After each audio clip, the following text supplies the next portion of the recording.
Welcome to Diceborn. This is our series from the 17th Shard where we're going to be playing through a campaign of the Mistborn Adventure Game.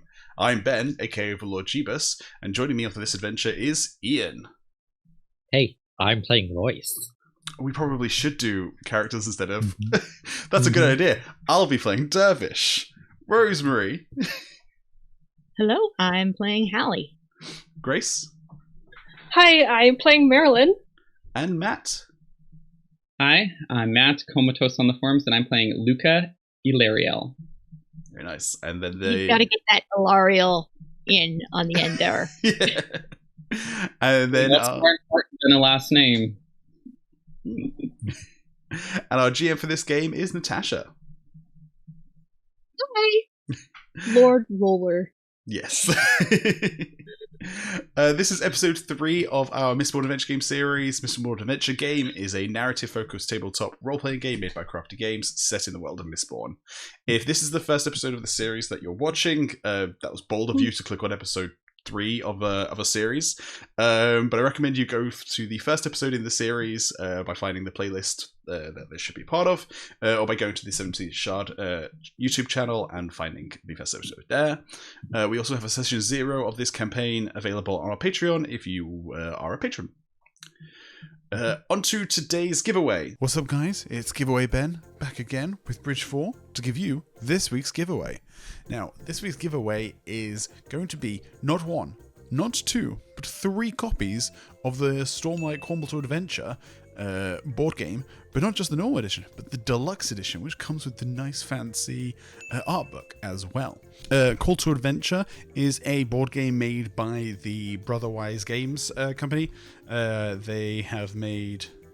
Call to Adventure was just like a board game they made themselves, and then they made a Stormlight Archive edition, which is really good. We made videos of us playing it and us playing it. You can see that here.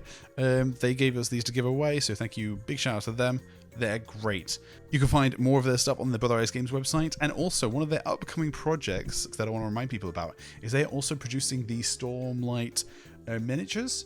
They've released the Shallan and the Kaladin so far, and there's going to be 20 of these figures, and they're going to be announcing those, a few more of those soon. The way that they're going to be doing that is hopefully at some point later this year, they will be doing a Kickstarter, and they just want to make sure people are aware that there will be a Kickstarter for these Stormlight minis, and so that you can get your hands on them when that goes live. So thank you to Brotherwise Games. Now, all you need to do to win this giveaway is be a subscriber, and then in the comments down below, write who you think, because this is like a Mistborn show, but it's like a Stormlight giveaway. I want you to write who you think would get on, like, from Mistborn. If they were transported to Roshar, who would get on with who the best? Who would be like the best friends of like the Mistborn people and the Rosharan people? You know, out of the people from Scadrial and the people from Roshar. And then let us know who you think would be get on the best. This giveaway is unfortunately unlike the other giveaways, which were worldwide. This giveaway is North America only. I do apologize for people who aren't in America. I'm literally not in America, but I'm also not the one sending these. So sorry about that. For the winner of the last episode's giveaway, we have Sam Kumba. Well done, Sam. You won yourself a Mistborn Adventure Game rulebook, which should be on its way to you now. So thank you to Crafty Giveaways for last episode's giveaway, and then thank you to Brotherwise Games for this week's, because they sent us a bunch of Call to Adventures to give away. And so this won't be the only time we'll be giving these away, so we'll probably have a few more of these. So, cool. All right, I'll let you get back to the video. All right, bye. So without much further ado, Natasha, did you want to kick off our third session of Diceborn? Absolutely. So do we want to do like a really quick recap? Do we feel that would be helpful for us as well as the viewers? It would be helpful. Okay. Does anyone want to like take the reins on that? Anyone have good notes? I have some points that I would like to hit, but I always like to know what were your main takeaways from the last session. I have extensive notes, but if someone else wants to do it. I think you just volunteered yourself by saying you have extensive notes. All of my recap spoons have been eaten by span raids. Oh, see, I was thinking you'd love to do the recap, Rosemary. I think Ben Yeah. Ben might become like the permanent recapper because like his extensive notes. I'm up to like, what did I do? I'm up to 6-7 pages, guys. So we're all good. I don't even have that many notes. I'm like a bad note taker during games.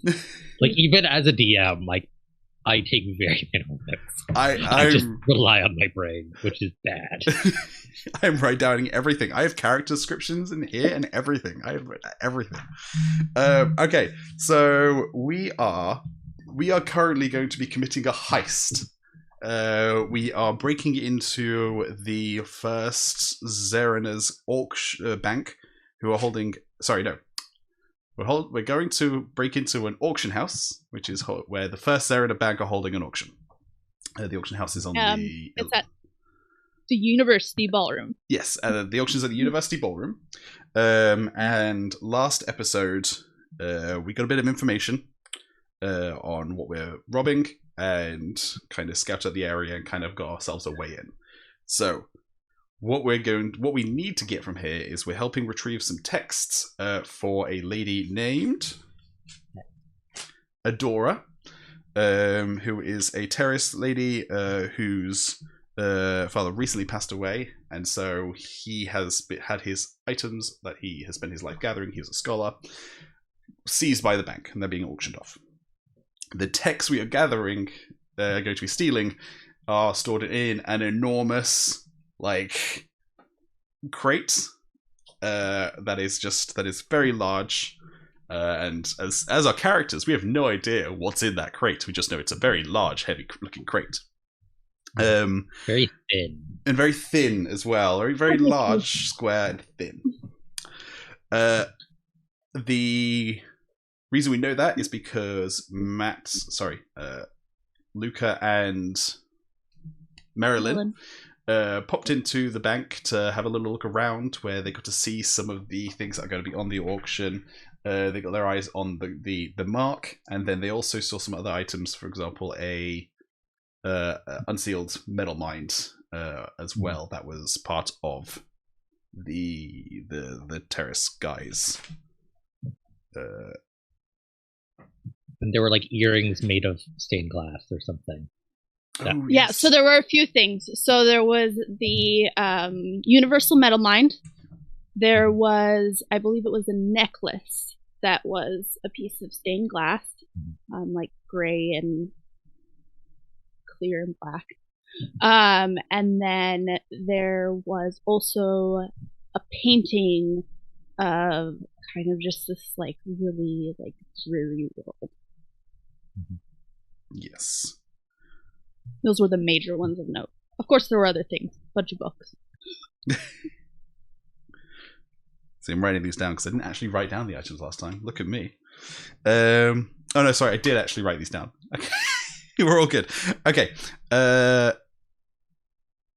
We know that so whilst we were there, or whilst Luka and Marelyn were there, they learned that there was going to be at least 8 guards transporting these items to the auction house, and so we decided, instead of trying to get them in transit, we'll try and pick them up at the auction house.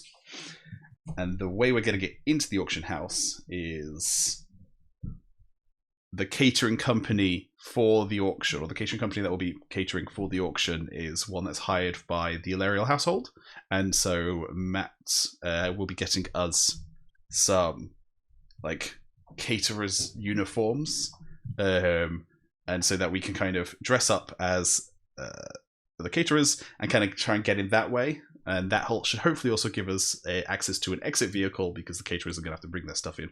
We hope in a truck, and so we'll be able to get this large crate into the truck and get out of there as quick as we can.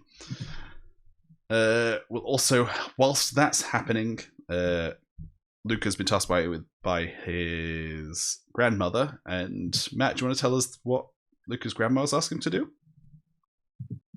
Sure. So she has a list of items that she really wants from the auction. And Luka's grandmother, Adine, is someone who gets what she wants usually. And one of them is the item that the group is hoping to obtain and prevent from falling into anyone's hands. So there's a bit of a wire to balance on. Yes. Oh, and she also wants him to be seen in public with a friend, because going to an event alone does not speak well to one's popularity. It's graceful. Yeah. Excellent. And then, as a side note, whilst we were kind of going on doing other things last episode, there was a young woman outside of the Brass Ladable, which is the homeless shelter I work at, with dark hair, fair skin, and extremely large green eyes, who Luka knows, and I think I've written Genevieve next to her. Genevieve. Yes. Oh, Genevieve, yes. Who I think might be Jelly, who is our favourite NPC, but we haven't had a chance to confirm that just yet. And then, what was the other thing? Oh, and then one of my friends from the Brass Ladle, Cassandra, has gone missing, and there seems to have been a few bodies turning up in the area around where I usually hang out. And so I'm trying to find the bottom of that. There was another important piece of information missed. Oh, was there? Which was, who was the person at the bank showing Luka and Marelyn around? That's a very good point. Ian, did you want to tell us about who at the bank was showing... Caliandra Hadriel, who is technically his first cousin was removed, but who he refers to as his aunt. Oh. And also, I think, Grace, you ran into someone as well while you guys were scouting out the auction house, or the university ballroom. Yes, I ran into my former boss, Al, who told me that I was banned from the premises. Which is going to make it very interesting.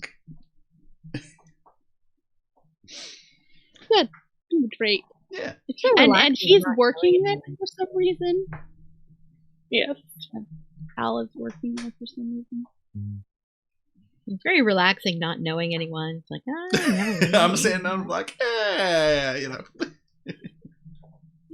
All these fancy I did that types. just to make sure that our DM got to make mysterious faces. It's very important, though. You know your parents, though, Rosemary, and your parents have so far been fantastic. Yes. She also wants to keep her parents as far away from any of you as possible. Awesome. I think we hit everything. I think that's everything. Yes. Excellent. I think you did a great job. I think you hit everything, even that was on my little memory bings. Okay. So you all have scattered out and returned back to the Brass Ladle to tie off any last finishing touches on your plans.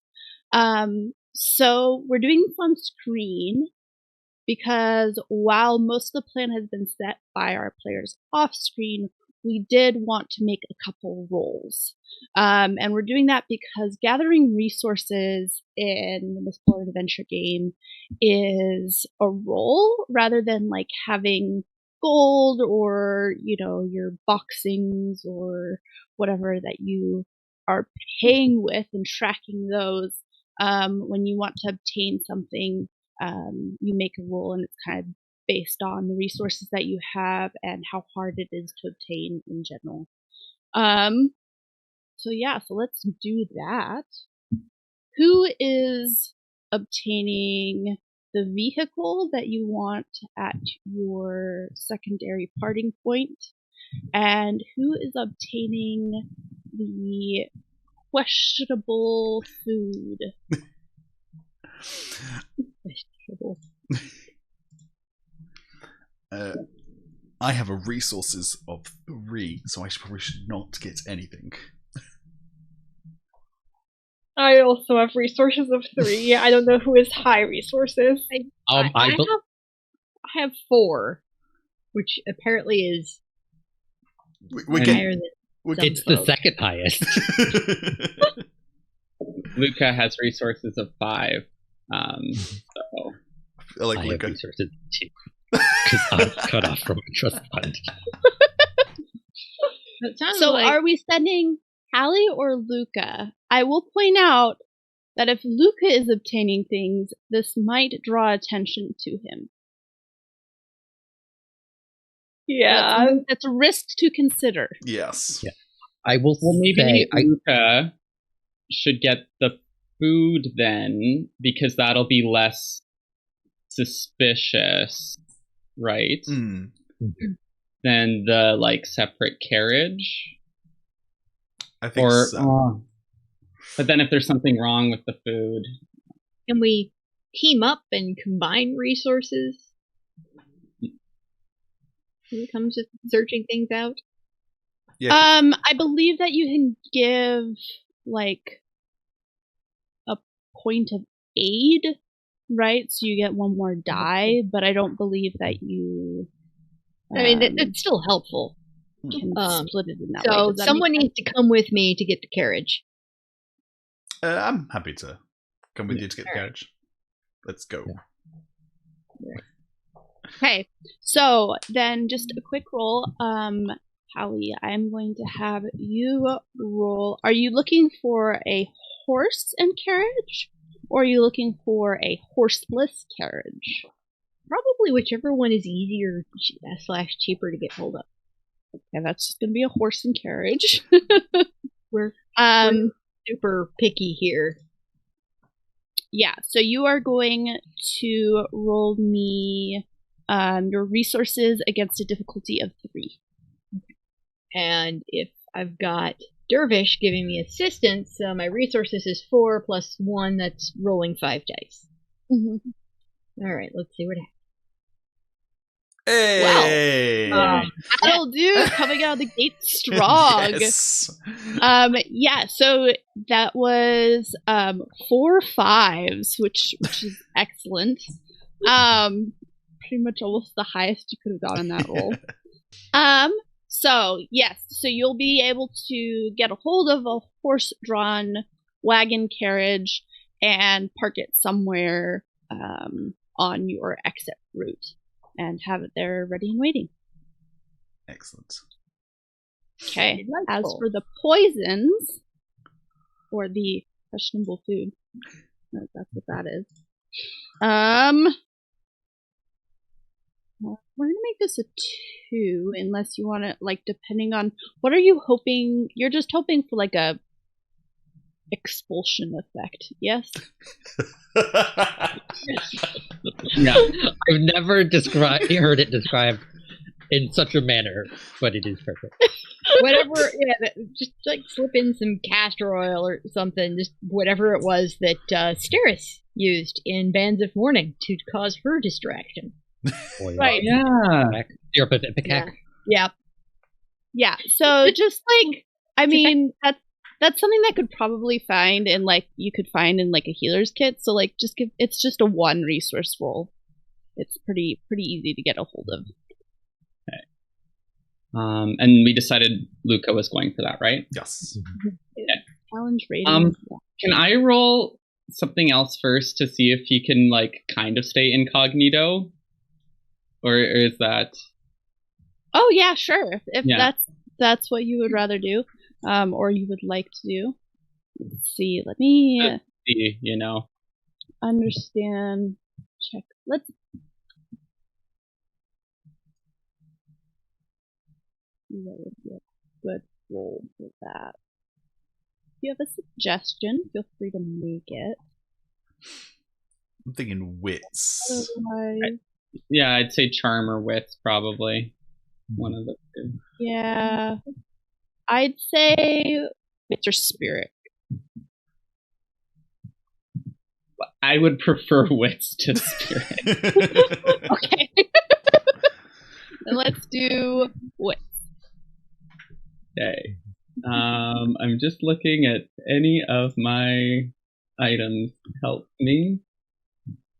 Do you want to get one of us to help you? Could Marelyn come with? And she's good at like disguises and stuff to give That's me true, I do. extra dice. Mhm. Okay. So then I have a wits of 3, so this gives me 4.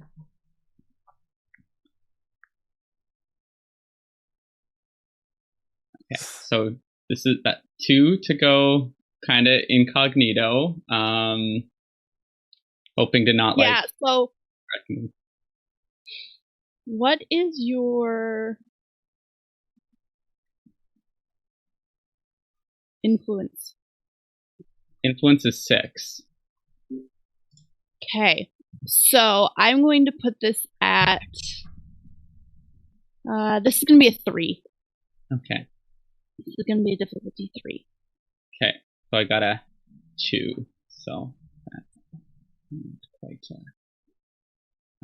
success. So we'll see what happens there, and then I roll 5 for the resource roll to try to obtain the stuff, right?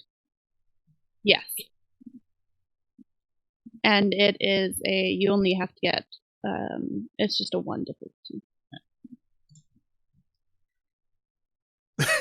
Hey. There we go. 2 3s and 3 1s. Yeah, the bank comes in. But very nice. Yeah, that's very easy for you to get. And as far as you know, you have not been spotted. Nice. Okay, so you have successfully obtained both your ipecac and your carriage. Yay! Woo! Can I add a little flavor to my failure with Luka's roll? Absolutely. Since it's a fail, I think it would be very Luka to have gone like, I'm in like a dark coat with like a dark scarf wrapped around and a big dark hat. And Marelyn probably tried to give him some advice. And he's like, but her advice was probably like, yeah, we're like muted colors, like, you know, like more general. And he just like took it like. And you went like, out on like a sunny summer's day in like a big black coat. Flamboyant level because Luka is incapable of not being flamboyant. Mm-hmm. Yes. even when dressing down. Yeah. Okay, so we decided that we were going to just jump right into the scene. So it is the evening of the auction. And the caterers are busy behind the scenes, arriving and preparing the food and making sure that everything is going out on trays at the right time. And meanwhile, guests are arriving and mingling in this large ballroom, which has been set up on one half to have chairs facing kind of like a podium and a small stage, and the back half has some like standing height tables with very beautiful linens draped over them and these, bright centerpieces of floral arrangements and candles. It's all a very grand affair. And the hubbub that has been rising slowly surrounding this event has kind of grown to this like quiet thunder. For the most part, only those with invitations are getting in. But we have seen the occasional, university student that has been like trying to like scam their way in, crash the party kind of deal. It is a big to-do. And it's not so much that they want to be here, to actually participate in the auction, but more as just, hey, it's a weekend night. Let's go get up to some mischief. But yeah, so attending this event, other than the known guests, the high aristocracy of, like the Lariel family and the Hastings and all of those sorts. There's also like the school board and the bank trustees and a few other, well-known merchants, collectors, and the like. And so, to my understanding, Luka and Royce, you are here together. Yes. I'm his +1. You're his +1. Tell me what you two are up to. Like, who are you mingling with? Who are you keeping an eye out for? Are you staying like towards the edge of the room, making yourselves the center of attention? How's this going down? Royce is very much following Luka's lead. Like he is here as arm candy, basically. Though he is keeping his eye out for certain people, like namely his aunt and the Hastings. I think Luka is not like drawing too much attention, but like he's saying hi to people he knows and he's chatting. I think he's keeping Royce close, but I don't think he's being like overly like friendly with him, like a little like cool or distant, because of his little bluff with the aunt at the bank. So he doesn't want to give off vibes that they're in cahoots, just that they're attending together. But yeah, he's trying to spot people he wants to catch up with and saying hi.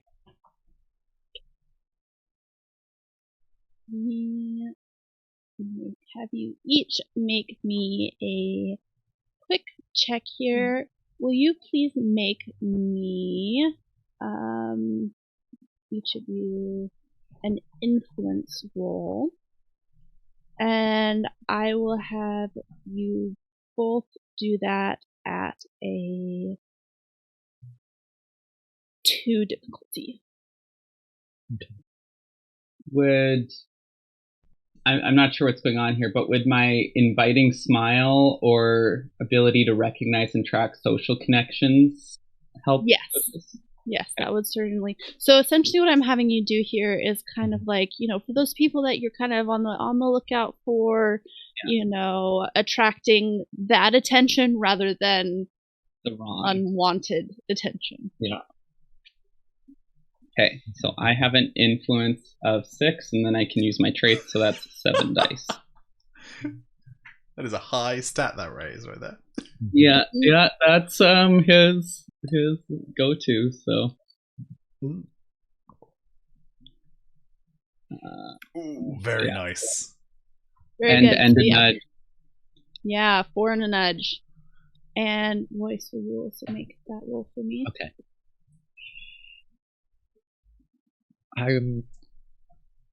Would either my sharply dressed or cool and collected traits have any bearing on this? I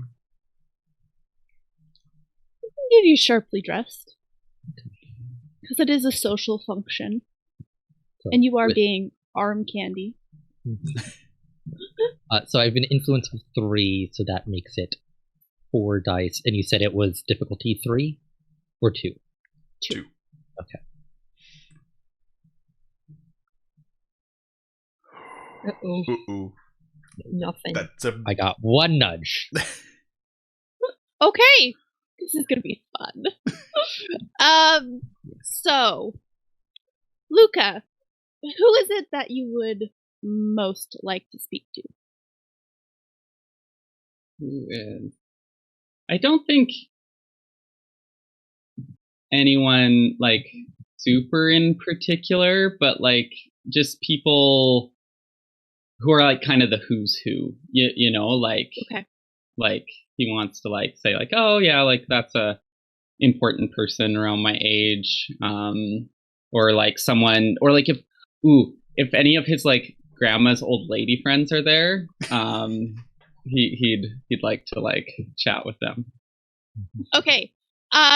So I'm going to have you do two things. One, you are your grandmother's little group of, like her book club is there. And, your grandmother is not at this event. She chose to, you actually don't know what she's up to this evening, and why she wouldn't come herself. That actually might be a little bit strange to you, given all the people that are here. However, her little book club, or at least, a select handful of the ladies are here. And they are quietly twittering amongst each other about one of the latest, cozy mystery novels that they've been reading. Pushing Royce's buttons. So Luka's gonna go up, kind of tug Royce over to them, and he's gonna be like, Eloise, that haircut is fantastic, and like compliment their outfits and just kind of like schmooze a little bit, and he's gonna be like, oh, and what's the gossip, ladies? And all of them, like, Luka's grandmother, seems to have this fondness for him, but it's kind of like distant, cold fondness. Whereas these ladies are they clearly just adore Luka. He's like their favorite person in the world because he is complimenting them.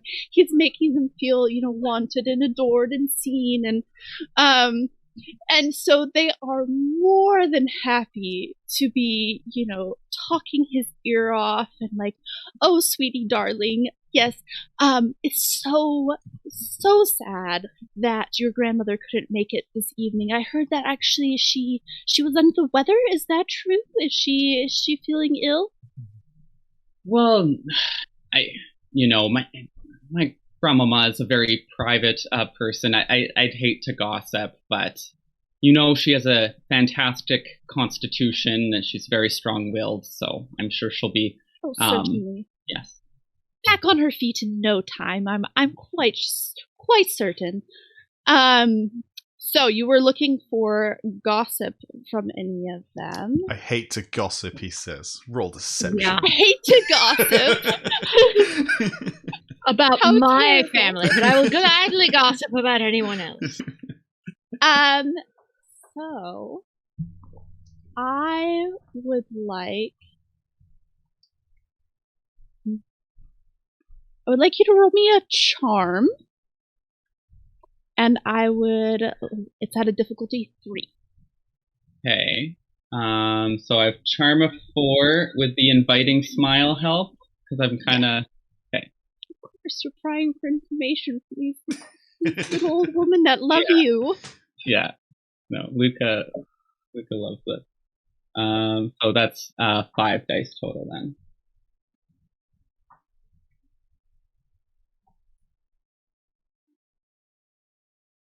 Okay. 4s and a nudge. Okay. Solid. So, they give you a couple of tidbits of information. I mean, amongst all of the fluff that also comes along with it, right? There's a few things that are actually juicy and useful. One is that I'm going to give you a few points.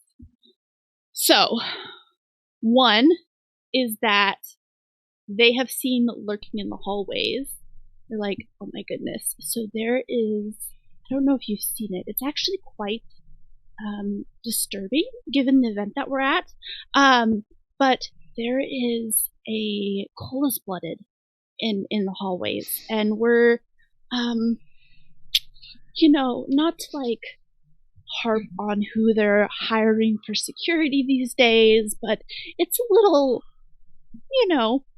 unwanted. And so they kind of spill that. With their little hawk eyes. Yeah. Additionally, they tell you,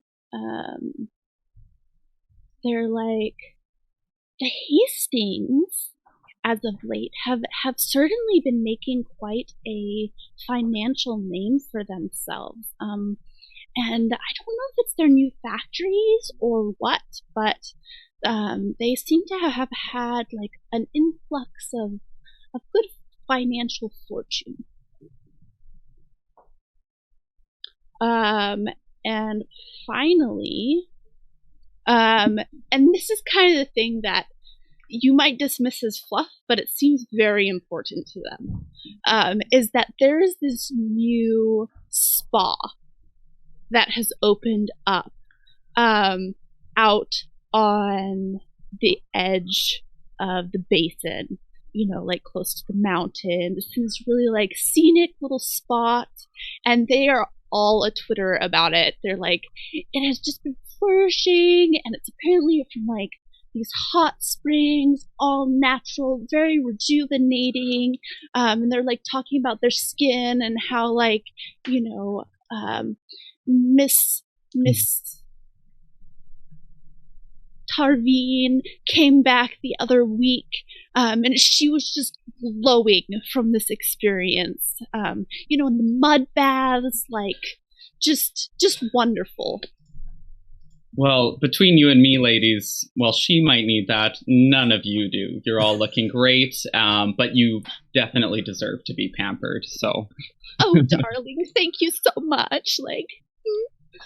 And they're all just like, so fond of you and touching your arm, and there's definitely like a little flirting going on, but it's that kind of like tame, there's nothing meant by it, but they're obviously quite enjoying your presence.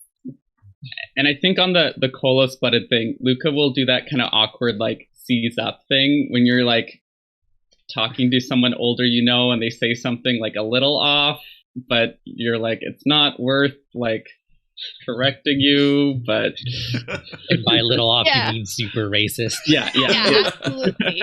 Absolutely. I have two quick things. One, how long is this event theoretically supposed to be? The overall auction evening? Yeah. So it's going on for about like 4 hours. Okay. Right. So there's like hors d'oeuvres and like a very light dinner and like, drinks, and then the auction itself, and it's kind of just fancy social engagement. Yeah, exactly. It's a social engagement and charity as well as the auction. It's not just like, oh yeah, we're all here, gonna get right down to business, Okay, because I would like to be burning tin through this event, and I have 3 charges, which each last 1 hour. Okay. So I'm gonna want you to tell me which hour you're skipping. Right. So this is hour 1. Are you burning it this hour? I'll say no. Okay. I'll save it for the last 3 hours. Okay. So after this little chit chat with the biddies wraps up, Luka, you don't catch a glimpse of them until it's like too late. But like in like a flounce and a swirl, a young woman with like this like gorgeous like curly blonde hair, done up in the latest fashion, big frilly dress. She and 3 young men that just kind of like trail behind her like, ducklings, come over and they say hello. And I'm going to state that they used to be your friends. Mm-hmm. They were well connected to Raf. Is it Raf or Rafi? I was thinking Rafe in my head, but okay, Rafe. So they're well connected to Rafe, right? Childhood friends, like very much in his pocket and in each other's pockets. And after, you broke up with Rafe, however long ago, they kind of abandoned you and just, was like completely blocking you off. So before you can even, do anything, they come up and she just kind of ignores you, Luka, and starts talking to Royce. Like, this is very, like, a pointed interaction of, like, you do not exist to me, but, since we kind of ran in the same social circles, and Royce is here, I've met Royce. Will you, Luka, give her a name? A name. The look of instant panic. Yeah. It's okay. Like, no, I'll. Do the name generator. Is let's say Beatrice. Hey. Like that. So Royce, Beatrice has, flounced her way up to you, and without even a second glance at Luka, she's all eyes on you, and she says, "Oh my goodness, Royce, I have not seen you in so very long. How are you, darling?" I'm doing well enough, so to speak. How are you? Oh, so wonderful, so wonderful. I'm sure that you have heard of my engagement. Have I heard of her engagement? No. Okay. I lie and say I'm like, oh, of course. What was the lucky man's name again? I immediately recognized your name, but yes, I'm sure. And obviously at this point, like, she's figured out that you're kind of lying and like glossing over it with social grace. And she's like, yes, well, Raph and I have been going out for like, a good amount of time, and so it's been quite wonderful. Luka's like squeezing his like champagne flute, and like, don't break the glass, don't break the glass. Yeah. I always did think the two of you would make a good pair. Yes, certainly. I do think, our light complexions and the blonde hair goes so well together. He is quite a dashing individual. Of course. Will Rafe be here tonight? Been a while. Yeah. I'd like to catch up with him. Yes, he is coming. He's running a little bit late. He had some other silly engagement. He doesn't often talk about work, but he'll be here. Blended. Good. And I'm. How are things going with your family?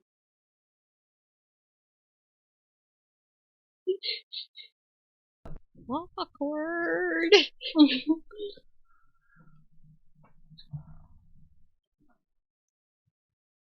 Beatrice is just over here stirring the pot, like.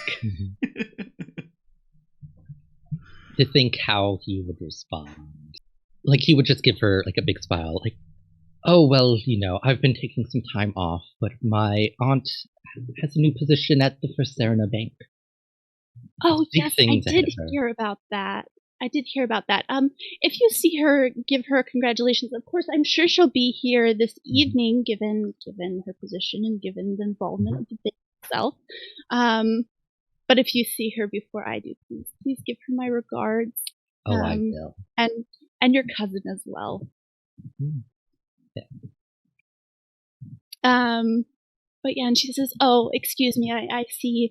I see someone over there that I need to go speak to. Have a lovely evening. Please do enjoy yourself." Yeah, I'll raise my glass to her.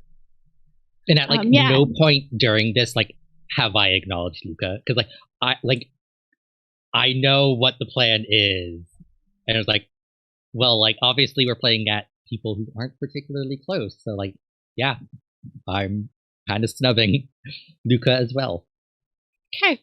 Yeah, so she just kind of floats off, and it's kind of like this, like, almost like somewhere between like a butterfly and a squirrel, where it's like kind of that bouncy, like, fluffing.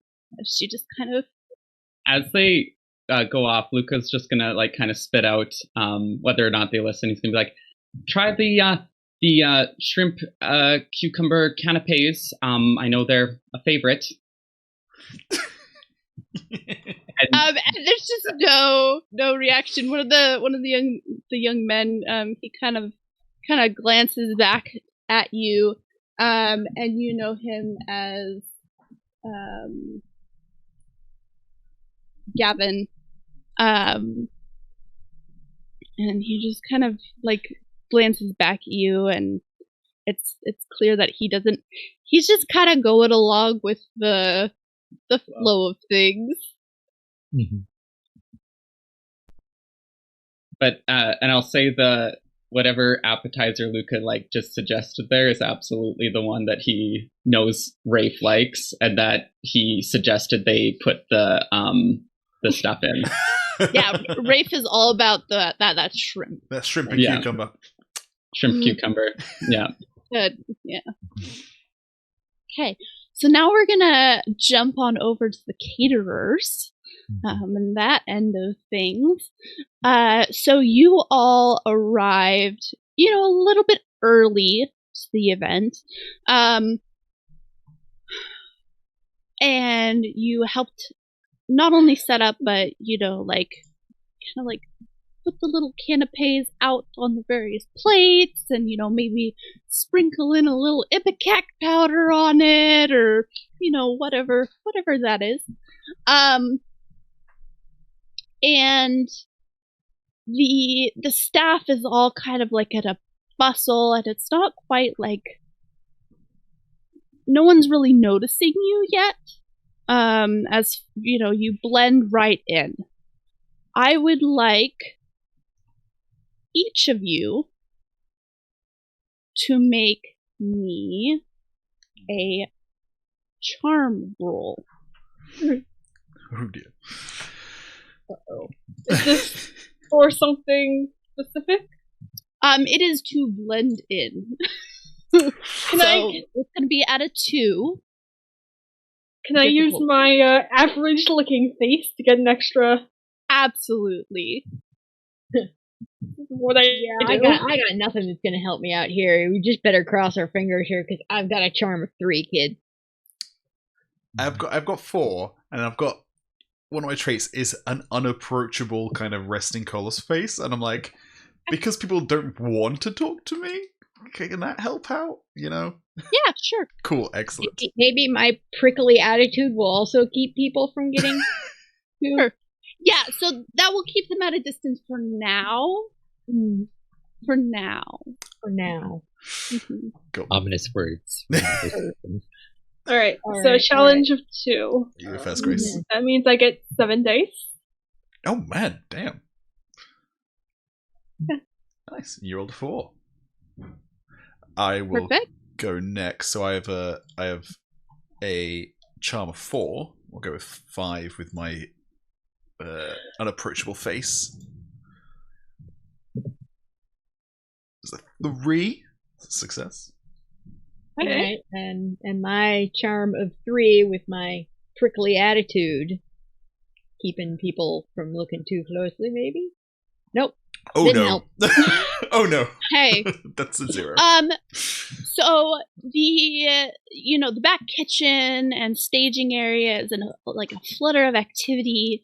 For the most part, Grace has been at this for a while, or Marelyn has been at this for a while and knows exactly how to play this game, keeping her head low. Dervish has just entrenched himself more in helping with the food itself, mostly because that's where he feels comfortable, and so that makes it very easy for him to blend in. And one of the head caterers, obviously they are wearing a suit rather than like a catering uniform. They come up and they tap Hallie on the shoulder and they're like, darling, you need to smile more. Take that tray and take it out to the floor and go circulate.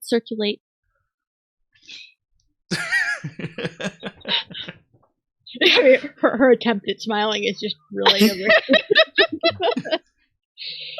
And they just look like a little like disappointed with you and your prickly appearance, and you kind of hear them behind like, could you please like get her name so that we don't like hire her back? It's kind of dragging everyone down.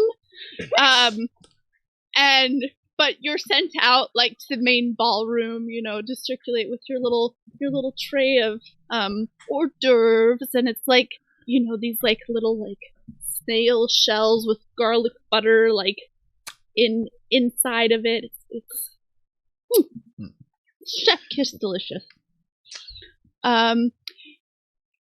Okay, so from this point, how are you three handling this?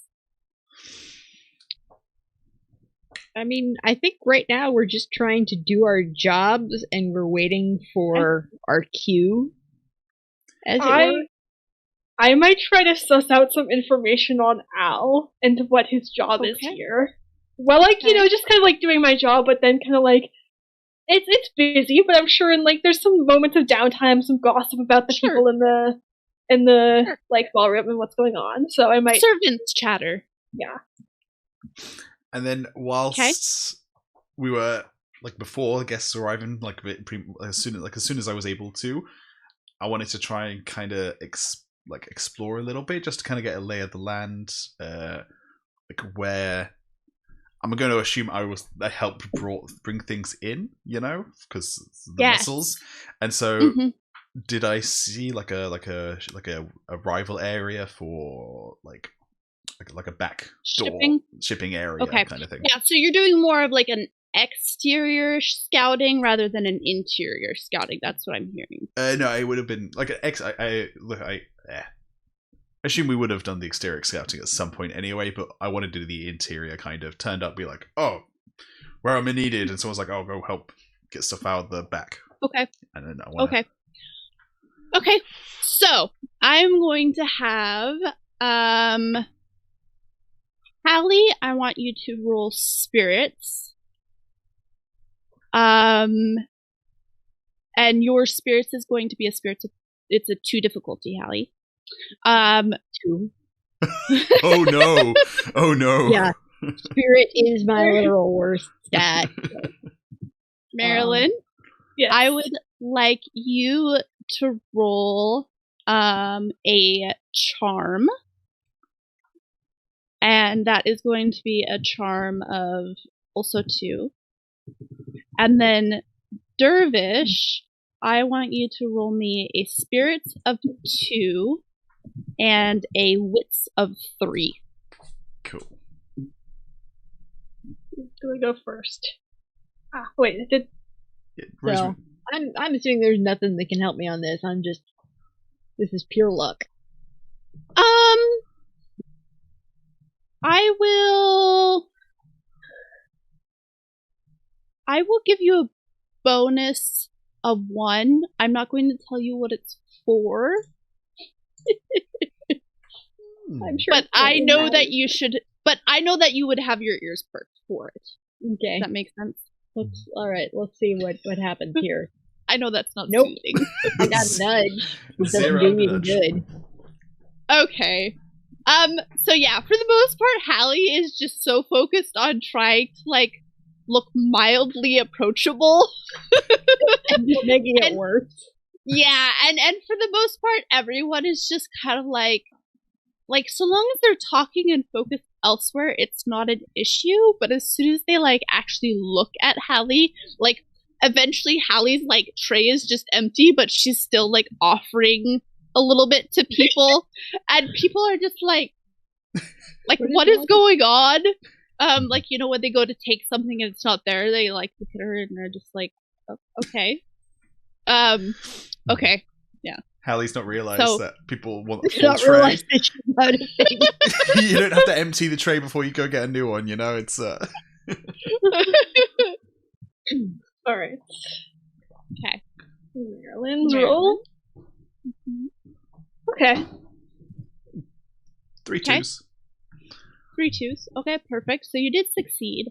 So Marelyn finds out, you know, a couple of the serving girls are quite chatty, and one of them is clearly quite taken with the man who has been hired to control security. And she's going on about how like sharply dressed he is, and you know, just how like, you know, put together. And another one of them, you know, obviously says, you know, oh, that's, you know, Alarin Petrel. And he has actually been having quite like a good windfall lately, like in his finances. And she kind of like nudges the other, and she's like, so yeah, if you're interested, like you should certainly go for that. And you find out that part of the reason that he's been hired for this is rather than using just brute force security, he has a couple on his payroll, but he does focus mostly on soothing and rioting. So controlling the emotions of the crowd rather than, you know, just like having muscle lurking around. He kind of makes sure that any possible issues kind of simmer down, and that also everyone is enjoying themselves, so it mitigates the possible issues before they arise. That's smart. I like that. I like that. I'm like, I don't think I'm supposed to like this guy, but I like this guy. That much soothing and rioting already potentially going on around the party. I don't think we have to worry too much about Marelyn's abilities being sensed. Ooh, that's a good shout. Okay. But yeah. Cool. And I mean that Marelyn, that doesn't really surprise you. Like he was a smart individual, although he was kind of cocky and gross. Like he does know his way around his job. And the other thing that comes up, you know, amongst this windfall, right, that he's had like financially, is that he also owns this like wonderful spa, this hot spring spa out on the edge of the basin that like it just opened up maybe like a year ago, but that's part of what is like so driving towards his success, is that so many people, especially like the wealthy and elite, have been taking the time to go outside of the city to travel and like take a vacation there. It's like become almost like one of those, you know, like seasonal to-dos. Okay. So if this guy is in charge of security, Marelyn is even more determined to succeed at stealing this thing. Really wants to screw this guy over. Okay, so I'm making a spirits and then a wits. So my spirits of challenge 2, I get 4 dice. I think I have anything that can help with this. Oh, 0 but 2 nudges. And then do you want me to make the wits? What? And then do you want me to make the wits roll? Yes, wits roll, please. And then, so that's only 3. And it's the challenge of 3. It's also a challenge of 3, yeah.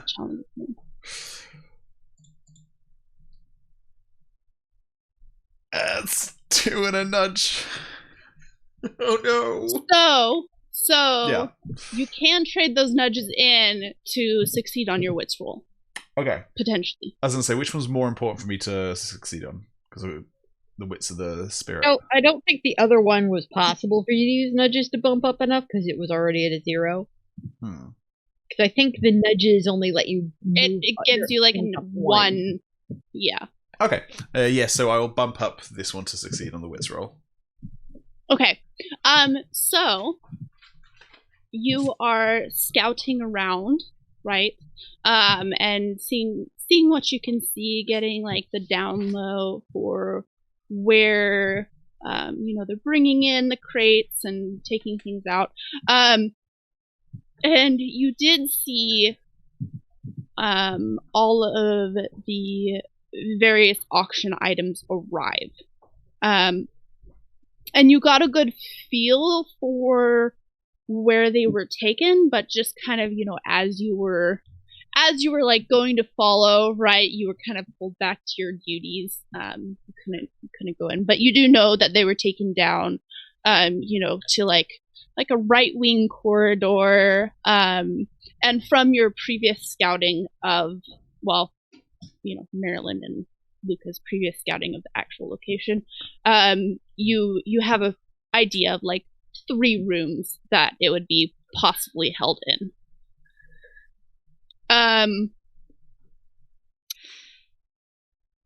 In addition to that, kind of later in the evening, as things are going on, and as you're kind of continuing, your scouting like outside, you notice a couple of things, and I'm going to give you 3 things, and you can decide on their importance. 1, you know that the mascot of the university is a wolfhound. That's kind of like, just it's a common thing, right? That's kind of like the beast that's portrayed in all of like the carvings in the walls and the motifs, and like at the front gates, it's on either side there's a wolfhound, and you actually see wandering around campus just one large wolfhound. Go. Cool. In addition, you see and this is kind of like at the height of the work, right? This is moving into like hour 2. So you're really, really busy. And that plan is probably pretty close to like going into effect. You see someone you recognize. You see a slight girl with dark hair and bright green eyes, and she is being escorted across the campus by 2 people in dark coats, and you're not really sure who they are. But where would I recognize her from? You have met her briefly, right, at the soup kitchen with Slim Jiminy. And when he was kind of prattling her ear off, and guys, it's Jelly. Yeah, so that's Jelly. Yeah. In addition, one last thing that you notice is that tonight is rather clear of mist. It's kind of like and maybe that's part of why, like, you could see the wolfhound and you could see Jelly walking across, campus with these 2 people. Like, it's a rather, like, bright and empty night. Okay. Part of me's like, I wish I could have asked Luka if it's normal for there to be a wolfhound on campus. Okay. Okay. So we are moving into hour 2. So Royce, are you burning tin this hour then? I will. Okay. So, be sensitive to loud and bright and pungent scents. Yeah. Okay. Very good. So I'm going to, because you are burning tin, I'm kind of just gonna like toss some like gossip your way. Okay. Mostly because you're gonna be overhearing some things. One point of interest is that the Hastings' latest windfall appears to be coming out of their canneries. They have a few factories that are dedicated to canning food, and for some reason that production has been higher than normal.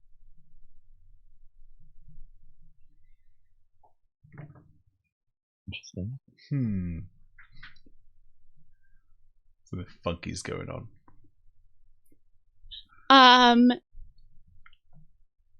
Additionally,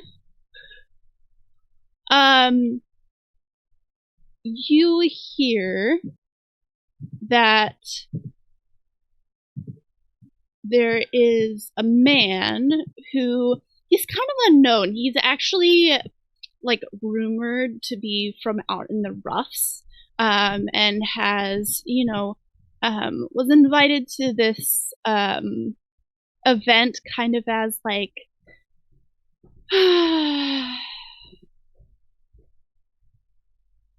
like, what's it called? Like where you don't want to offend someone, you don't necessarily want them there, but you don't want to offend them. Like, yeah, as a courtesy. Yeah. He was invited to this event as a courtesy. He's from out in the roughs, and he's obviously like a rather loud man. Because as soon as you kind of like hear this gossip about him, you can immediately like put a finger on who he is. And he is a rather like stout, overweight sort of fellow with like kind of like a balding ring of hair around his head. And he's just, like very loud and gregarious, and is still wearing his hat even indoors, but you could see like as like it slips back, right, you can see like that like little like monk's cut, right? And he speaks with this like drawling accent. He's just rather loud. And did I hear anything about like why he was invited? Like, well, he was invited as a courtesy, but like, why is he important enough to be worthy of the courtesy? Apparently, he has money. Like, he owns some mine somewhere, and Okay. That's enough, right? I mean, he works with the bank, owns a mine. Like, yeah, they're schmoozing him for deposits. Yep. Exactly. Okay. So eventually it comes time for the auction itself to begin. And, like the auctioneer, goes and like takes a stand at the podium and is poised and ready, and everyone kind of filters to their seats, and paddles are handed out, and numbers are taken note of. And so here we're really going to get into the meat of things, right?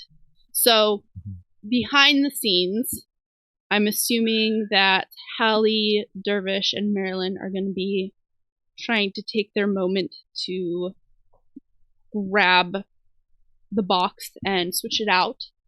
Yeah, potentially. I don't think we're switching it out. I don't think we have anything. This is a big box. We had no idea what to switch it with because we never knew what was inside. Yeah. Switch it with another heavy box, I guess. Okay, so diving into things, Hallie, Dervish, and Marelyn are going to be behind the scenes, making sure that the thievery goes smoothly. And then Royce and Luka are going to be at the auction itself, with keeping the cover that Luka is going to be buying these items. Mm-hmm. Okay. Is there anyone in particular who would like to go first? Before we get into it, there is a strategy thing that I don't think we talked about, which is I don't think we should grab the box until after it gets shown on stage. Otherwise, it'll be immediately like people will be like, what's happening and looking for it. I was about to ask, are the items going to be shown on stage? Yes. I mean, yeah, you can't expect people to bid on something if they don't know what it is. Okay. Yeah, and it was, you did know that this never before seen text was going to be revealed at the auction itself. You were told that. Okay. So presumably, like after it gets purchased, it will be like brought off stage and stored somewhere for eventual delivery. Yeah. I was thinking I'm gonna nip out for a cigarette once the item is making its way off stage. So obviously we're not at that point just yet, but that's what I'm thinking, is because I want to be back walking around in the back bits, like seeing where it's stored or seeing if there's look for an opportunity it's unguarded kind of thing. Okay. Sounds good. So what I'm hearing is that we will have Luka and Royce go first, and then the three of you behind the scenes. Mm-hmm. Yeah. Okay. So the auctioneer, of course, begins rattling off items, and you two are sitting attentively, waiting for the various things and pieces that is on Adine's list of purchases to be made. And Luka, of course, has, kind of a general idea on how much each thing should go for. And the only items which have been marked as get these regardless of price has been this mystery text, the crown jewel of the collection, as well as what you, Luka, now know is the universal metal mind. So those are your two priorities for your grandmother. As this all is going on, Royce, from behind you, you hear kind of a I'll turn and look. behind you sits your aunt. Uh-oh.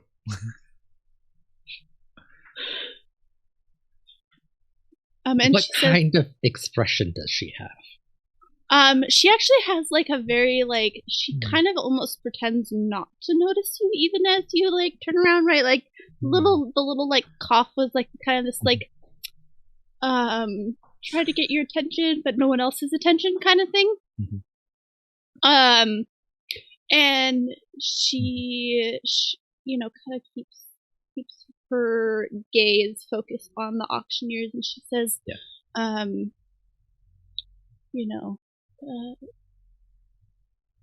was not expecting to see you here this evening. You should look forward. It's like as soon as I saw it was her, I did, I was like, oh, my the cough attracted my attention, but not. I would immediately turn back forward as if it okay. Oh, brief disturbance. What was that? Oh, nothing. Okay. So yeah, she says, I did not expect you to be here this evening. Voice would say, well, I was certainly hoping you would. You're a hard woman to get a hold of these days.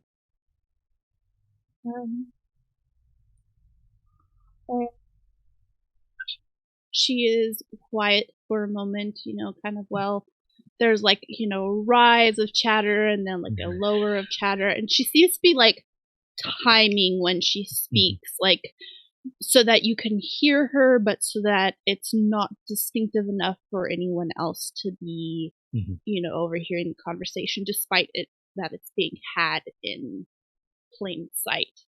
And I will attempt to do the same. Okay. And she says, well, yes, unfortunately I have been rather occupied with particular matters. And I'm going to have you, so Royce, this is going to be an extended contest. And what is going to be going on here is you need to get the information out of her before anyone notices that you two are talking. Or anyone important notices that you two are talking. So you have to have 3 successes. And I'm not sure that we're doing this correctly, and anyone can correct me if I'm doing the extended contest incorrectly. But you are essentially going to be rolling to be discreet, and they are going to be rolling to notice you.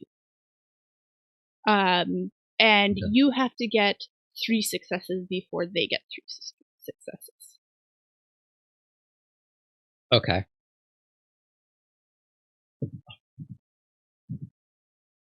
Is there any chance I could do a roll, like, to identify where, like, the danger zone is, like who, like, so I can keep an eye on, like, the people, like, we definitely don't want noticing, like, Beatrice, probably, or, like, the Hastings.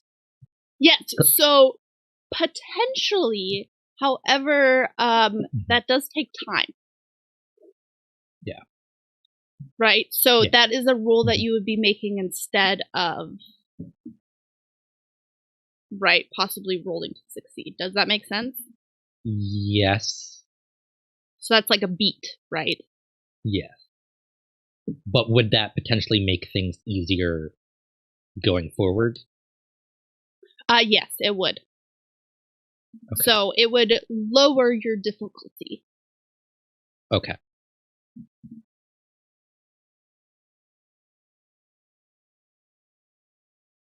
Then I think I want to do that first. Just, okay. like, make sure, like, I'm in a good position.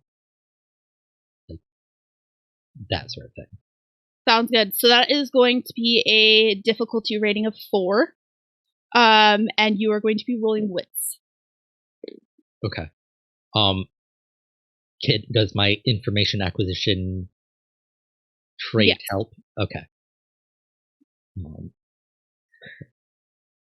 Wits. So I have a wits of 5 plus 1 is 6. 54. By any chance, can I get a point of aid from my aunt? Because she's also theoretically involved with it, and would also be keeping an eye on it.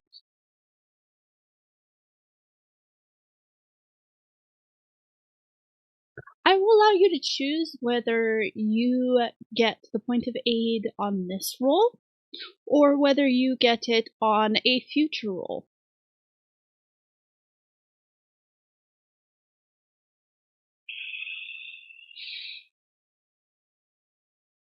I'm gonna say this one, because if I succeed on this, it's easier going forward. Yes, your difficulty level goes down. Okay, so that's 7 dice. 4 is very hard. And it's, just so I remember, nudges, it takes 3 to bump up to 1. 1. Okay. So the fact that I have 1 nudge isn't going to help me. Unless I get some. Well, that's 2 nudges. Well, now I have 2 nudges. So okay. Yeah, so you have 2 nudges. Correct me if I'm wrong. Could other people give nudges? Contribute nudges? No, let me just search nudge. That's actually one that I do not know. And I don't want to... Because it is a difference of 1 nudge, and that could make a difference, right? Like, if it wasn't like it could make a difference, then I would just let it go. I do have one, and I'm right there. So. Mm-hmm. It could be a literal nudge. You like elbow him, be like, psst. Oh, I'm not sure if I know what's happening right now. I mean, I assume we're sitting next to each other. Yeah. So you can probably hear me talking. Okay. So it does say the narrator may sometimes suggest other options, including other ways for you to combine or spend nudges for more spectacular results. Yeah, and see, so I'm okay with... Yeah, and I'm okay with them being used to succeed. Like, I feel like that's a good way to use nudges, personally. Mm-hmm. And I also think that, like, I'm okay in this instance because Luka is close, that he can, like, assist with the nudge, right? Like, if it was someone else, maybe we would say, okay, no. But that's the way we'll play for now. Okay.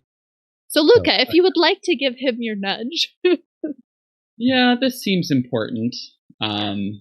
So. Okay. So hopefully we don't regret this later, but yeah.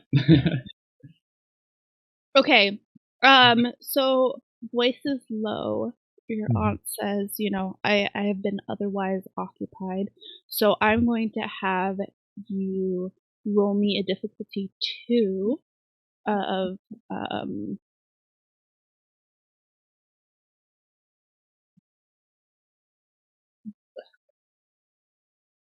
wait. Actually, quick question. Should I have added anything for the fact I'm burning tin to that roll?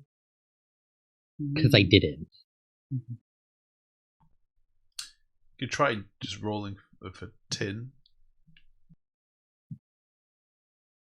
No. However, okay. I will be okay with you adding that to these rolls. Okay. Right, because you're on the lookout for danger. Right? That's what's happening in the roll. Okay, so this is going to be a challenge of 2. And I'm going to have you roll me a... I'm trying to decide what's going to be good. Probably wits. I like wits. Wits is my best stat, so... Hey. Yeah, so I'm going to have you roll wits. Okay. And then +1 for my tin. And then I don't want to always use my information acquisition. But like that's kind of what this is. But also like my personality is cool and collected. So like maybe like as like the bluff of like I'm not having a conversation right now. Yeah, that works. Okay. So that brings me up to 7 dice.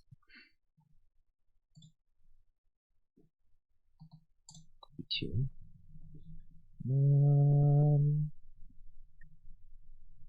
3s and 2 nudges. Very good. So that is 1 success. And I will roll for them. Oh, it's a 0, but 3 nudges. So I could nudge it to a 1. Okay, well, I'm banking those 3, obviously. Okay.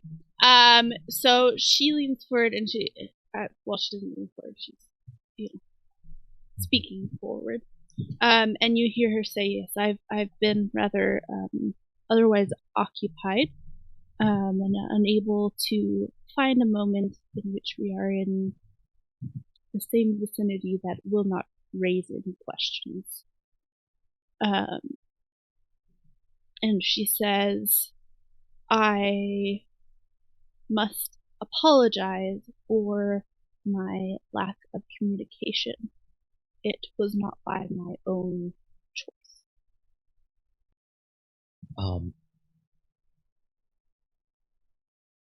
I appreciate that.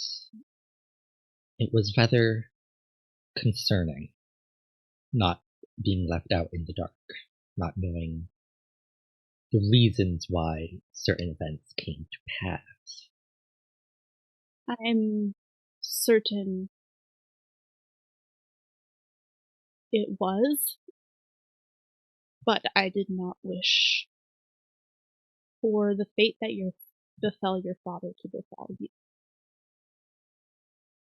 And I need you to make me another roll. Okay. I'm assuming all of the same. And if you will roll for me as well. Yes. Same dice, same difficulty. Okay. So 2 2 for me.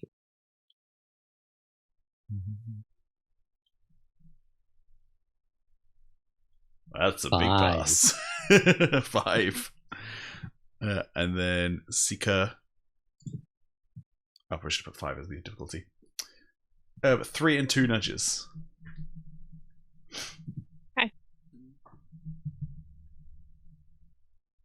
Okay. Oh, and by the way, the difficulty isn't 5 on the Seeker, it's 3. Oh, okay. Oh, then that's a success. Because he doesn't set the difficulty. The difficulty is still set by me. It takes the 3 to not be noticed and 3 to notice. Right? That makes sense. Ian has bumped it down to 1. Or bumped 2. It down to 2. So you both have succeeded that round. So the Seeker has 1, and Royce has 2 in his name. I'm just refreshing what I said about Royce's father's death. Okay. You didn't say anything, yeah. I know, yeah. Yeah. My father's death was an accident.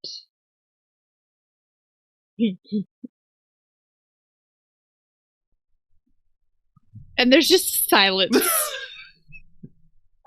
Nope. What really happened then?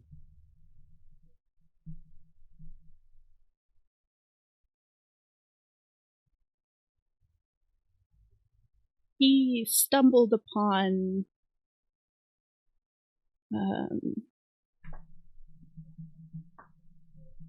financial records of what is really going down with the Hastings factories.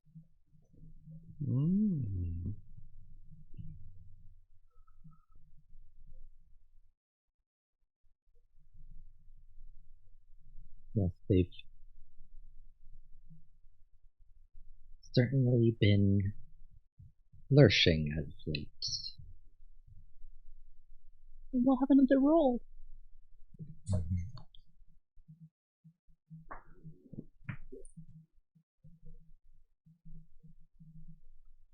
Balls and 1 nudge. Balls and 1 nudge for Royce. And then Seeker is rolling 6 dice with difficulty 3. That's a 0 and a 1. I rolled every single one of each number. Wow. Yeah. Seeker, okay. Royal flush right there. Seeker's not very good. It's okay, though. There's a lot of Alamancy happening here. Voice is just that good. Okay. She says, yes. They seem to have extra funding from another source.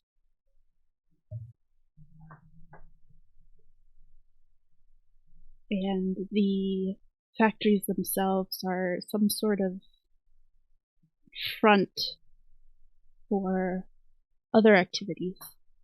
I'm not quite sure what they are yet. I've been trying to stay out of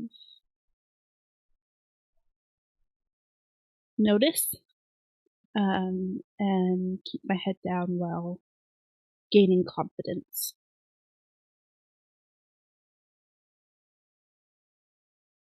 Is that why you sold our bank and joined the consortium? For protection. It assures that our ties are stronger and that our name is hidden. My apologies in advance. Or I don't know if I'll be making things easier for you from the outside. I understand. But know that I am not your enemy. Mm-hmm. And I would be more cautious of those closest to you. And with that, she pulls back and the conversation ends because out of the side door, this large crate is being carried out. No time. And there's like this like rustle of murmurs that sweeps through the crowd. And carrying the crate are two humans on one side, and on the other side is a Colas-blooded. Oh, hell yeah. And her head is shaved. Oh. And scarred. You need to keep that. I have another bit of backstory here. Look how quick that shifted. Oh no, guys, this is bad. You probably need to bleep it, but you have to keep it in. Oh, you have to keep that reaction in, yeah. Oh no, okay. I mean, I got what I wanted out of this episode. Like, I don't care if we get the box. And what's adorable is Dervish doesn't know yet. Oh no. Because there was a spirit's chance that was failed. Oh, okay. Oh no. I was literally saying to these guys on that mini break we took, I was like, oh man, this is a cosplay. I was worried that was one of my family. Oh no. Yo. Anyway, this crate is brought out and set down, and the auctioneer is already like starting his babble of like, well, you see right here we have this wonderful text that's never before seen, and we are going to open it up and just prepare yourselves for the awesomeness which might lay inside. And there is the two humans, once it's set down, they go and they pop off the nails that has this crate held shut, and then drop with this kind of thud the covering, and it is a big steel plate with writing and a map on it in one corner. I want to try and do a thing. Because, I am burning tin. Is my eyesight good enough that I can read the text on that plate? First, though, can you read ancient imperial text? Don't imagine it would be that hard. It's almost 300 years. Yeah, true. That they were able to read stuff like that easily. Was it in... Now, this is a lore thing that I need to know. Was it in Terrace? I don't believe so. No. Okay. Yeah. No, Vin was able to read it easily, and Vin was not a very strong And that's what reader. I assumed, yeah. The Rosemary makes a good point. It is an ancient imperial, and so yeah, Which it's about honestly isn't that ancient, all things considered. Yeah. I don't necessarily need to read for comprehension. I would like a good enough to memorize. image that I could store in copy or later decode it. Okay. Yes. So what I'm going to have you do is Luka is going to be bidding on this. Mm-hmm. So he is going to be making an extended resource contest. Mm-hmm. Whereas you, at the same time, before the bidding wraps up, are going to be making a wits contest. Or no, this wouldn't be a wits. This would just be your tin. It would be your tin rating. Okay. Plus information acquisition. Sure, I'll give it to you. And for the resources check, since I presumably I'm buying it for my grandma, and I maybe have a bit of a checkbook. Could I add a dice? Yes, absolutely. Yeah. So you have at your disposal, as well as whatever traits or whatever that you might want to add. You do get an extra dice for your resources of your grandmother's money that she sent with you so that you could win this auction. That's good. So I'm actually so I don't have to take on the rolling responsibilities here. I'm going to have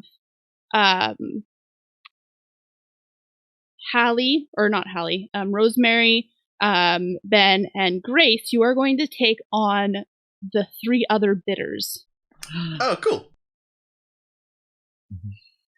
And with their various resource whatever numbers. I like it. So the roles we have to play are the Hastings. I'll be the Hastings. Okay. We have, and I think this would be fitting for Marelyn to take on.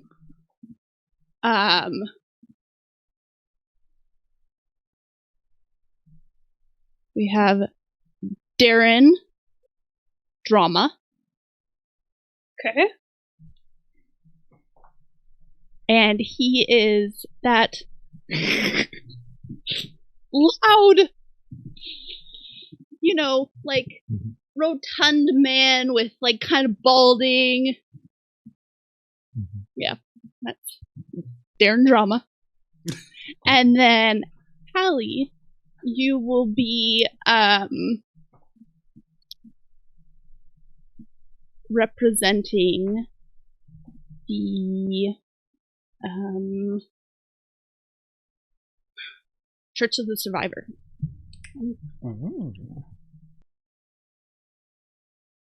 Does Darren have 1 R or 2?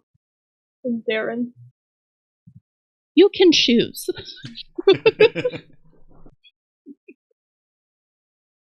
I didn't get quite down to the spelling on that. So his last name is Drama. Yes. I love it.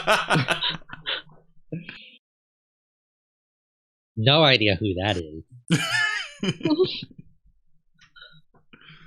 None whatsoever. I really don't have any plans there. Okay. So, beat 1. So what's going to happen with the auction is once you fail a roll without a nudge, you are out of the auction. You no longer have the resources to continue. Okay? Okay. Hallie, your difficulty is going to be a 4. Okay, and what kind of dice pool am I working with? You are. Oh no, so I should go around that. So rather than rolling a difficulty, you are rolling against each other. Hallie, you are working with 4 dice. The Hastings are working with 6. Cool. And our Mr. Drama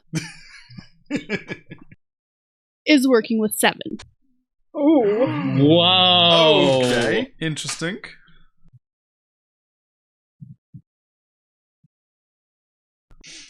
So is it the lowest when we all roll goes out, or is it because if we're rolling against each other? So we can do this one of 2 ways. We can do the lowest roll goes out, or once you. Oh yeah, because you're not failing. Yes, lowest roll goes out. Right. What order do we want to do it? That is up to you. Oh, and Royce, you are rolling. What did I say? Your 5. Yes. +1. It's 4 + 1 to make 5. Okay, 4 + 1 to make 5. And it is a difficulty of 3 because it's very hard at this distance with the noise, and all of that is distracting you as well. Because as soon as you increase your ability, it's a little bombarding. And so mine is a challenge, or is that a contest? That is a challenge. Yeah. But it is an extended challenge because you have to get it done before essentially 4 rounds. Yeah. Okay. Right? 3, 4. Excellent. Do you want to go first then, Ian? Yes, I would go. Difficulty 3. Nice. 4. Okay. Solid. 1 success. Cool.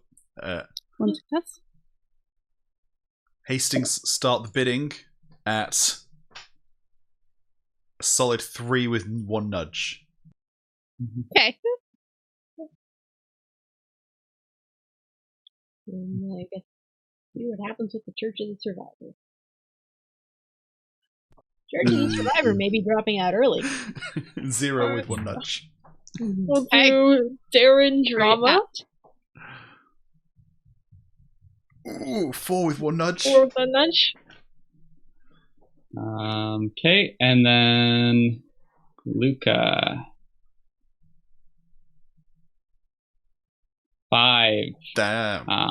No Right. nudges. Church of the Survivor is out, which is probably just as well, because Hallie might have had issue with stealing from them. Yeah. Quick clarification. Shouldn't Luka have a +1 die for his grandmother's checkbook?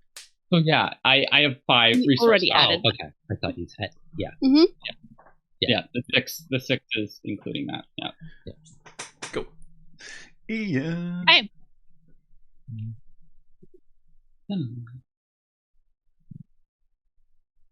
The auctioneer is like, current highest bid goes to the Lario family. Current highest bid goes to the Lario family. Who's gonna raise that?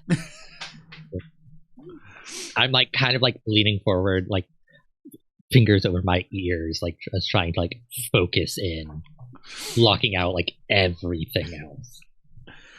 Got another success, another 4 from Royce. Okay. Hastings are jumping in.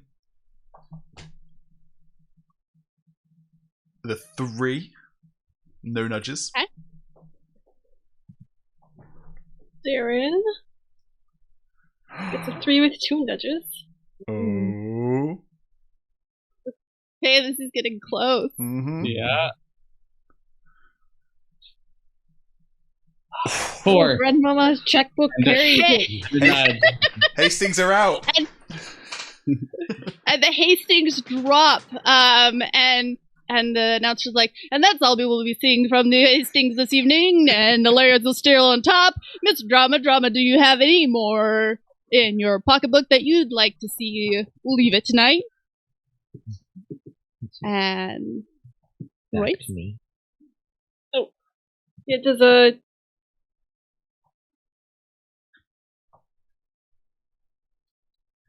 It's the third. 4s with no nudges. Hey, Rolling very consistently. So you are good. You have memorized as much of this information as you see possible, and it's just gone straight into your metal mind. So it's essentially like. Okay. And I will roll again. Ooh. So I have like 5 nudges banked now too. Okay. Which I will request you use. Ooh. Yes. Do you want to use this now then, Grace? I assume I have to use them for Yeah. this. So yeah. 2, but I have 2 nudges and 1 banked. I don't know how that works. Yeah, so it's still, to my understanding, so, Grace, what did Darren get? What's the number? 3. Okay, and you're going to nudge him up to a 4. So, Yep. Luka, even if you nudged it up to a 3, you would still be out. So, you realize that this bidding is getting, like, way higher than anyone could ever expect. Yeah. Darren's throwing out some ludicrous number. Yeah, Luka, you're actually getting like this gut-churning sensation that it's like, this is the family fortune. Like, this is, we would be like to the point of bankrupt, or at least like you believe it's to that point. Yeah. Because we're not like like the top of the top. We're like, you're there, but like, it's still like, you're like, why would I put our family fortune like all in on this one random thing that my grandmother wanted us to get? Like, it just doesn't make sense in that moment. I know is gonna be stolen. Anyway.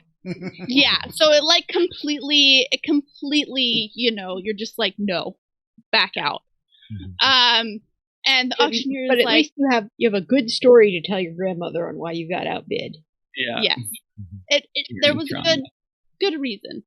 And the winning bid goes to Darren Drama. Congratulations, sir. Your prize will be waiting at the door. And the crate is resealed up and carried out. Does Aaron like stand up to like accept like oh yes, like I won? Do I get it? I mean, he stands up and, you know, kind of, I mean, he's this big, boisterous fellow, and he's like, you know, well done, good sir. You know, I'm so disappointed that the Larials are not, you know, still in the running. But good fight. I want to memorize his face. Okay. There's no way he has this money, right? Like. I mean, who knows? Do I see a family resemblance to somebody I know? I'm gonna give you a wits on that. Okay. Because that feels like a wits check, right? Yeah, like, yeah. I'll just do straight wits. Actually, because I am running 10, and I do have the elementic lie detector trait. Yeah. Plus a die onto that bad boy. What's the difficulty here?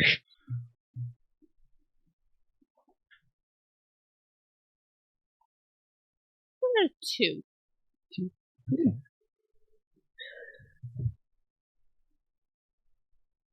5s and a nudge.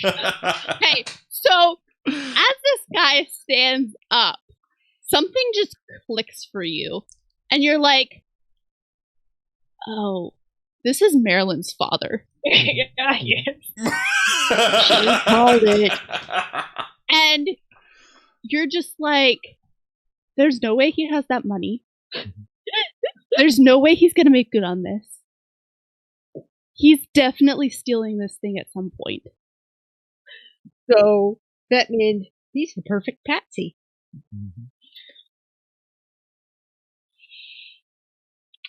Not sure how I feel about us framing my dad.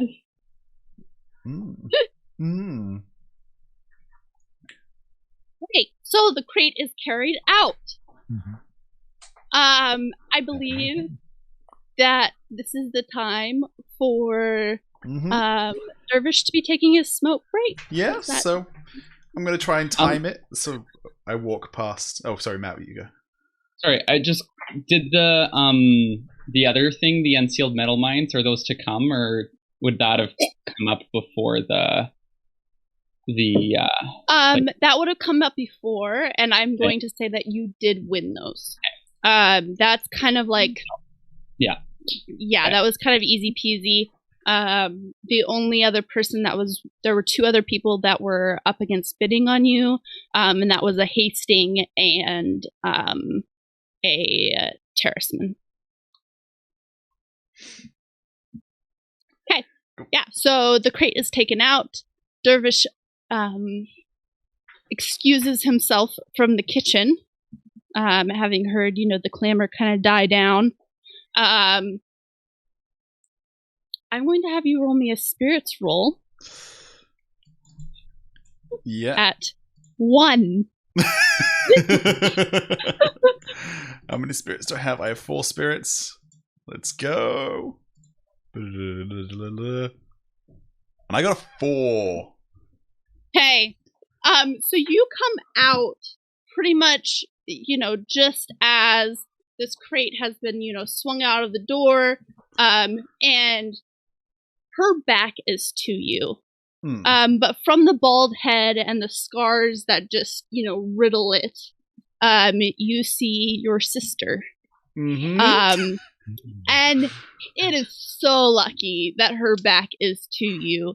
But she is carrying this crate down the hall, and they turn and go into one of the rooms. And you kind of like duck back a little bit. I have a mild panic, and I don't follow them. I was intending to try and see where it went, and I'm like, nope. And the two humans and your sister, Carell, eventually come back out, and she and one of the humans post guard at the door. Yeah, guys, we're not stealing this plate tonight. Let's just call the whole thing off. Okay. Well, let's fall back to Plan B, which suddenly is going to work a lot better than it would have if Luka had won, to where we are stealing it from the person who won it, who is also probably going to steal it. We don't even have to frame him if he actually steals it from the outset, and then we just steal it from him later. Just trying to there is a non-zero chance that if Marelyn talks to him, he'll just give it to us, but we shouldn't maybe count on that. Okay. Unless we think he'll bumble it and get caught. Yeah. But then, in the aftermath of him getting caught, we can still sneak in and grab it. Maybe. Quick question. Is Hallie still doing hors d'oeuvres around? No. I'm sure at some point I realized Hallie. my tray was empty and went back to get more. Yeah, that's up to Hallie. Okay, perfect. Yeah. So Dervish, you have just pulled yourself back around the corner, having discovered that your sister is out there. However, I do want to point out to Luka and Royce, you notice that Mr. Drama has bid on some other items, but from your knowledge of what is worth something and not worth something, it's not like he is spending a lot of money elsewhere. Cool. I would like to go find Hallie, and I'm gonna find her. She's coming back to the kitchen for some stuff, and I'm gonna be like, Hallie, you still got the distraction items. Yeah, they're stashed where we We're supposed to stash them. Cool. I'm gonna need you to go offer those to the guards that are protecting the items. Just pretend you're just casually wandering the halls and see if they just want a little something to help them out. It's been a long day. Guess we're not going to Plan B, huh? I'm not sure that they're gonna eat anything. I mean, they're. You think that's gonna work? I think it's either that or we're gonna have to go to Plan B. And Luka didn't win the. Okay, so have any of the guards been eating any of the snacks, or have they just been like away? Because I have some concerns that if we start offering them, just like, oh, we happen to offer them the thing, and then suddenly they get sick, that it's going to be really, really obvious what happened.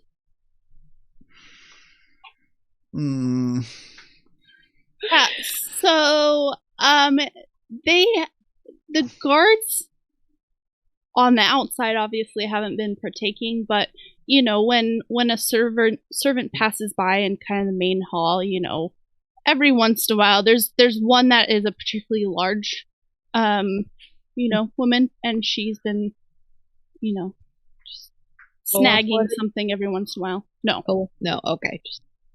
Just so on the inside. She's like around the edges of the room. All right, but she's clearly one of the. I will grab one of the. I'll just say we have 2 tainted trays. I'll grab one of them and wander off that way and pretend like I got lost. Okay. I'm gonna grab Marelyn as well, and just say, "Come on, we're doing it now." Okay. Yeah. I don't think Marelyn knows you told Hallie to go, because she would say it's a bad idea. It's a really bad idea, but... Okay, so Hallie, you wander off down the hall, getting lost, and the Cullis-blooded woman, she kind of eyes you as you pass. At that point, I start slowing down and looking around, like I have no freaking clue where I am. Like, and she starts cursing under her breath and looking around and like, which way am I supposed to go? And the human that is with Carol, kind of just points and he's like, go back that way and take a left. Thank you. And she'll offer up the tray just to save my butt. One piece. I would like you to make a charm roll. Uh-oh. At a 2. Can she add something for like the appetizers? The deliciousness. No, because it's directly involved in the roll.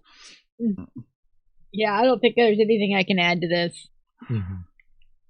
So let's see. Oh! Literally the best you could have gotten on the... Or, well, no, not... You could have gotten 5. Well, I mean, I could have rolled 2 5s in a nudge, but still. Yeah. Okay, this is adequate. Good.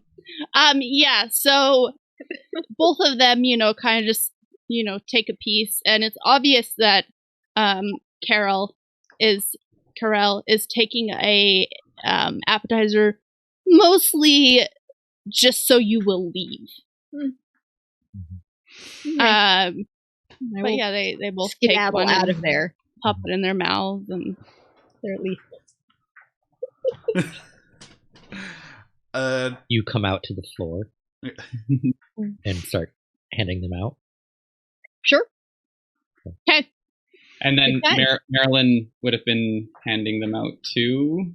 Yeah. So now there's 2 tainted trays that are circulating.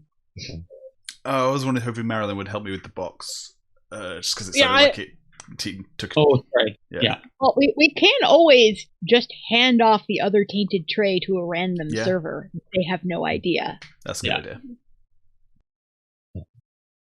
If you make your way out, Royce will go over and get one of the tainted things. Quick head shake.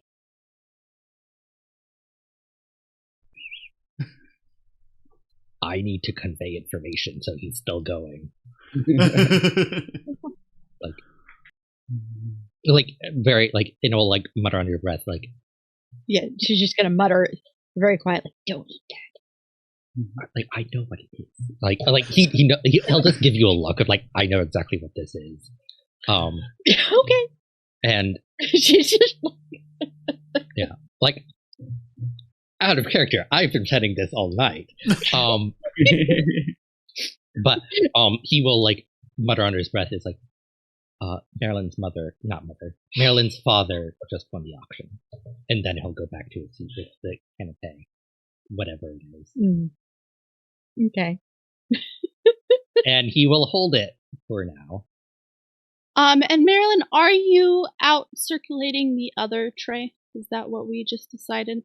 I think, no, I think I went with Dervish. Yeah. And we handed the other tray off to, like, a random other server. Yeah. Okay. Sounds good. So... Maybe I'm really petty and, like, sent it off with the girl who had a crush on Al. Okay. Perfect. Great. It's a wonderful pettiness. I love it. So Dervish and Marelyn, you go down the hall. Yeah. Are you timing this so hopefully the expulsion will happen before you get there? Is that what you're hoping? I would say I'd hang around the corner until I hear something happening and just hope no one kind of walks in on us. Okay. So I am going to I'm gonna need you to make me some rolls. That's not fine. you guys, but rolls for me on my part. Because I am going to need a physique roll for both the human and for the colas-blooded. Oh no. Colas get a lot of those. This was probably a bad idea, but it's okay. It's okay. There's Marelyn Dervish, whether she should or not. Marelyn doesn't have any problems with sending the one person who has been the most conspicuous this entire night off alone to the guards where she's not supposed to be. You know, it's fine. Giving her the air of the person who has absolutely no idea how to do this job. It is all at least in theme with her.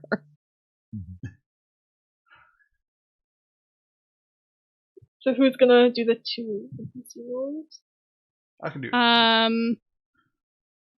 can do Carol. Yeah, I'm just Corel. checking something here. Yeah, so will you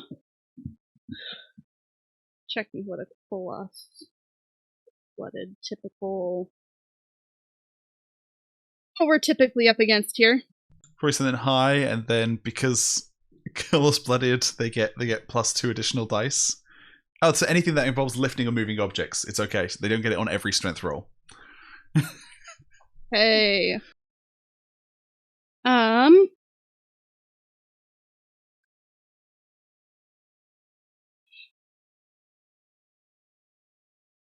Right there. Yeah. And is it their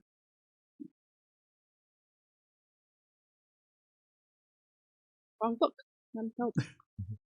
Is it their what? Is it that their physique is automatically like 7 that they get with being colas-blooded? No, they get +1 at character creation, and then they get +2 additional die when they're trying to lift or do things that involve physical strength. Oh, okay, yeah, so yeah, I feel like pewter would have a bigger effect on the epicac resistance than just how big. So Carell has a 6 physique. Cool. Rolling a 6 for Corel. Oh, sorry, what's the challenge? I'm going to say a 2. She rolled a 3. Oh no. Okay. And I need you to roll me for the other guy. Other guard? Yeah, the other guard. I need you to roll me a 5 physique.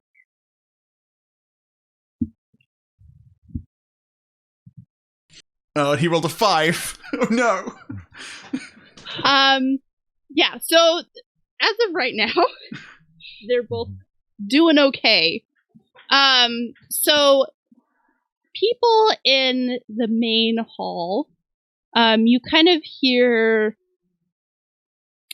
a general upset. Like when Royce is gonna keep an ear out for like when stuff A nose out. such things first start happening, and he's gonna eat his. Hallie specifically told you not to do that. I know, but I Avoid suspicion. Yeah. avoid suspicion. Yep. Like, why would I eat something so foolishly? So amongst the crowd, there's this general upset, and like kind of a mass gurgling, that happens, and as polite society does, most people begin to exit their conversations as quickly as possible without being rude. And it kind of starts like this like dispersal effect, where everyone's, a couple people part off, and then it's like a herd of cattle that kind of just like rush out of the room. And the hallways begin to like, kind of fill up and get a little, trafficked. They're not gonna make it out, are they? And I need another roll from our guard and Karel. Cool. I'm going to do other guard first. Other guard is rolling, and he rolled a 2, so he still passed. Okay. And then Difficulties changed. Has the difficulty changed? And then Karel is rolling 6 die, and she's rolled a 0 with 3 nudges. Okay. So you guys don't see this, but her face like visibly pales. And she kind of nudges the guy next to her and is like, she just says, "I'm going on break, deal with this." And he just kind of like, what the hell? And she just marches herself down the hall in kind of the opposite direction of where everyone else is going. And she pushes open, kind of just a random door and shuts it behind her. Perfect that it affected her and not him. That's fine. I come out from the hallway, and I start walking up to the guard, and I go, "Excuse me, sir. Excuse me. Could you take a look at my fist for me?" And then I punch him in the face as hard as I can. No attempt to. Yep. Okay. Yes. So you punch him in the face as hard as you can. Please roll. Get my book back out. You take a look at my face.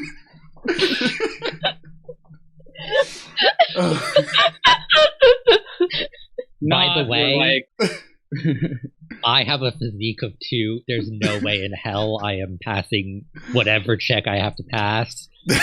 So Royce is out of there. Not doing well. And just to make this very clear, there are so many people that need the bathroom that the bathrooms are taken. Yeah. Oh yeah. Karel is rather intelligent for a Kolos-blooded. And there's a reason that she just went into a random room. Because not going to deal with that. Yeah. I'll say, are people if in the I hallway? get a chance to throw up on anybody, I do want to throw up on Beatrice.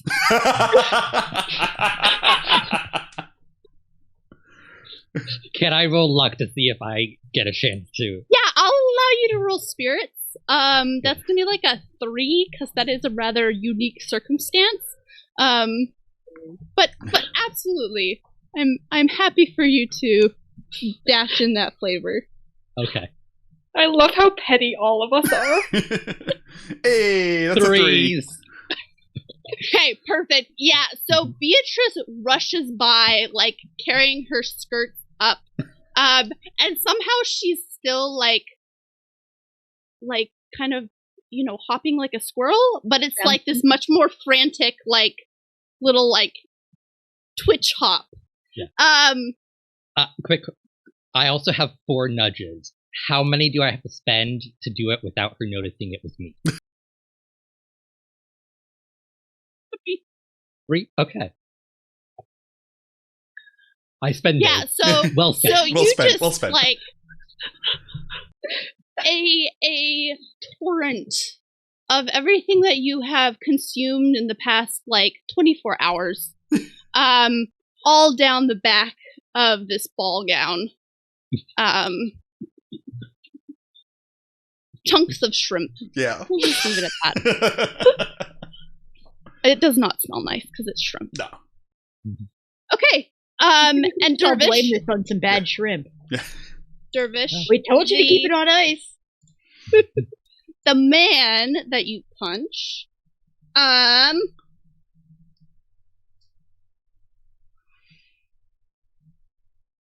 going to have you roll a physique. Excellent. And do I get my +2 die because this is a physical strength? Yeah. Excellent. So I'm rolling 9 die.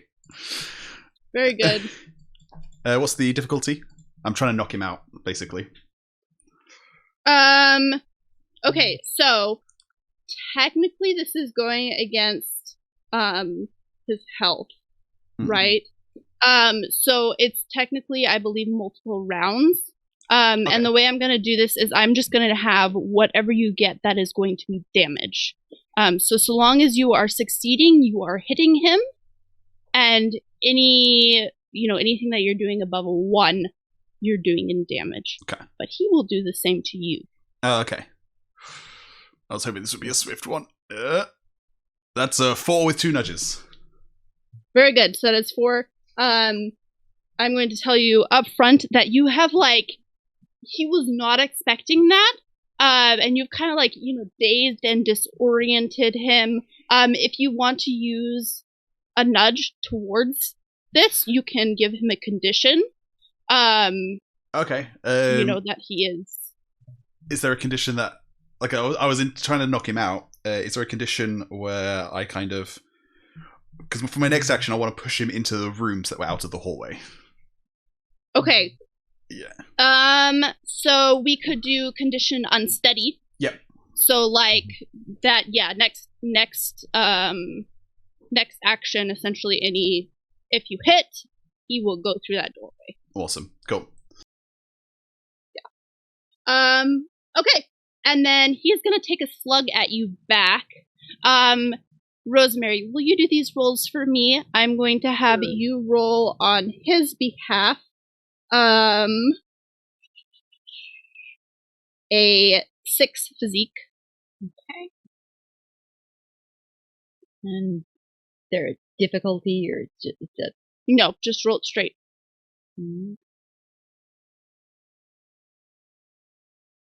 I'm kind of changing up the rule here so that we are not doing conflicts in the same way. That was just a very difficult thing. Yes. What?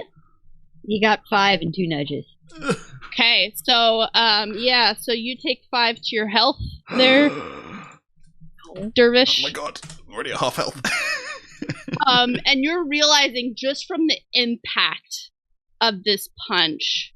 So should this guy also be making regular rolls against the epicac poisoning too? He will, yeah. He'll do that right here at the end here. you realize that with this punch, he has just about as much of an impact as like a Colossus or a Colossus blooded. And you're like, this guy is definitely a pewter arm. Should have expected that. Damn. Okay. Okay, so for my next beat, I'm gonna. Or do you want me to roll for the Epicac? I want, yeah. Cool. So, Hallie, will you give me a roll there? Yep. 5 against. He rolled a 1. 2. Yes, he rolled a 1. You got 1. Okay. So you see kind of this look of like sudden realization fall across his face, and his face just kind of like gets beet red. And yeah, his face just kind of gets beet red. And he is going to take a -2 to his physique rolls now. Cool. So yes, for my next thing, I'm going to try and throw him through the door into the room. Okay. Yeah. Yeah, so you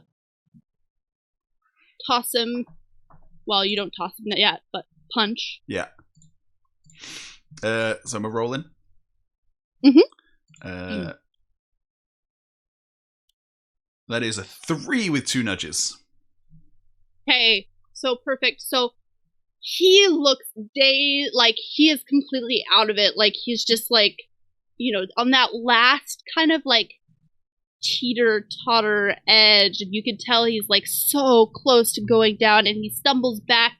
The door kind of just like crashes open, and the lock, the locking mechanism of itself on the door, just kind of like rips off its hinges, and he didn't even consider that the door would be locked back inside. I didn't even think that far ahead. And Rosemary, if you will roll me an attack from him on Dervish, physique. And that, with a reduced physique, so he is rolling 4 instead of, Oh well, he actually got 5. Wow.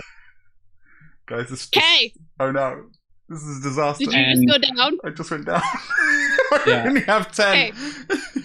I only have 10 health. So you hit the ground unconscious. Yeah.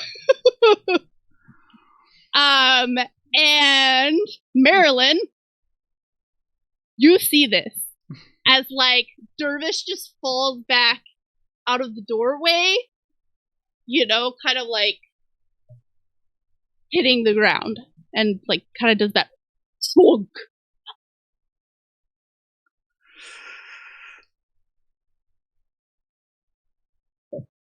Yeah. Marelyn internally is like, that idiot, he's the one who pushed for this. So I feel like I can't drag Dervish out of here, but I need to somehow, like, get us out of here. Right? Yeah. There's no way in hell that I can drag him out. Can you, like, talk your way out of it with the guard, or...? That's what I'm wondering. Be like, oh my god, what happened? And he is throwing up. Yeah. Or... He's about to. I'm not really sure where I am, because my crowd has sort of dispersed. Yeah, I mean, there's a few people still like kind of like that didn't eat anything that are kind of like looking around, like what happened, right? It's kind of like everything is just more in mass chaos. So yeah, so I've probably taken the opportunity to slip back. Yeah, so you probably are coming down the hall. You're probably like a beat behind Marelyn. Did Darren Drama? Is he throwing up?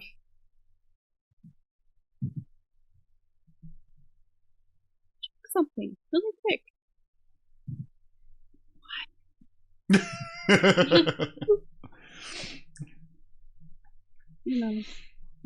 I did not have that on hand. That's a very good question. We have definitely achieved chaos. Mm-hmm. Yeah. Oh, Yes. mass chaos. This was supposed to be. I thought this would work. Yeah, the No, tutor. rated. Yeah. He did not? He was not. Okay. I don't know that my dad is here, right? So I can't. No. I know that, and Hallie knows that. Do I know that? Yeah, because I told Yeah. that to you when I okay. came to get the canapé. That's why I came to get the canapé. Gotcha. Oh. Other than the opportunity to projectile vomit on Beatrice. It was a fortune of circumstance. Contrived.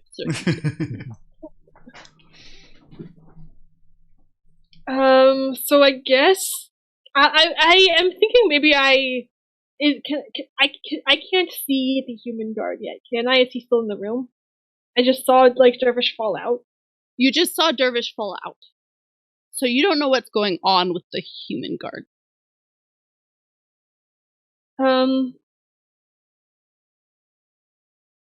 I guess I'll kind of like come out.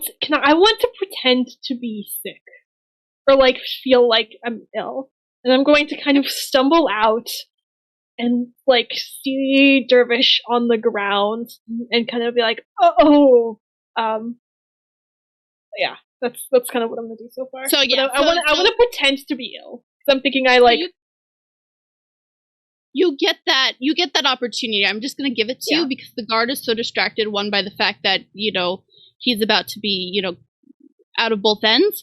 And also that, he's just been punched in the face a couple of times. So you kind of, stumble down the hall, fake retching, and you see Dervish laid out cold on the ground. Clearly still breathing, but not doing great. He has like his nose looks like it's just been like, oh dear, completely mashed back. And the guard is also like, dripping blood down his face, completely dazed, kind of on his last legs. You feel like a tickle from a feather could like tip him over. Quick, tickle him with a feather, quick. I do not have good physique. Is it worse? Can I? You could wait another beat for me to show up. Yeah, like Hallie could throw a solid punch. I think I have 2 physique. I don't think I. Well, I mean, I could try, but yeah, I have 4 plus a set of brass knuckles. Yeah. Keep him. I'm gonna.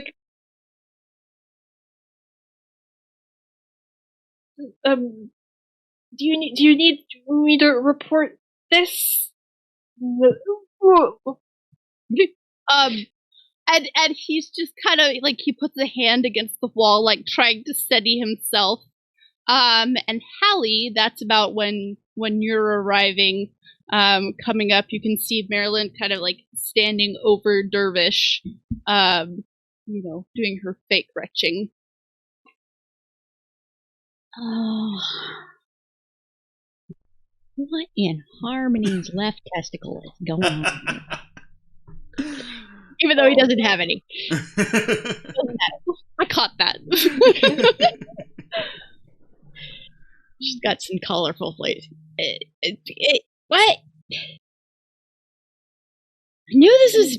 Yeah. So she'll come running up, check to make sure Dervish is breathing.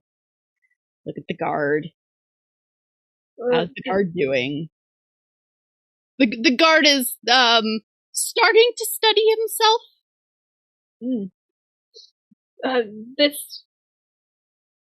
This man, I think he attacked the guard. I don't know if the guard is doing too well. I'm not for sure.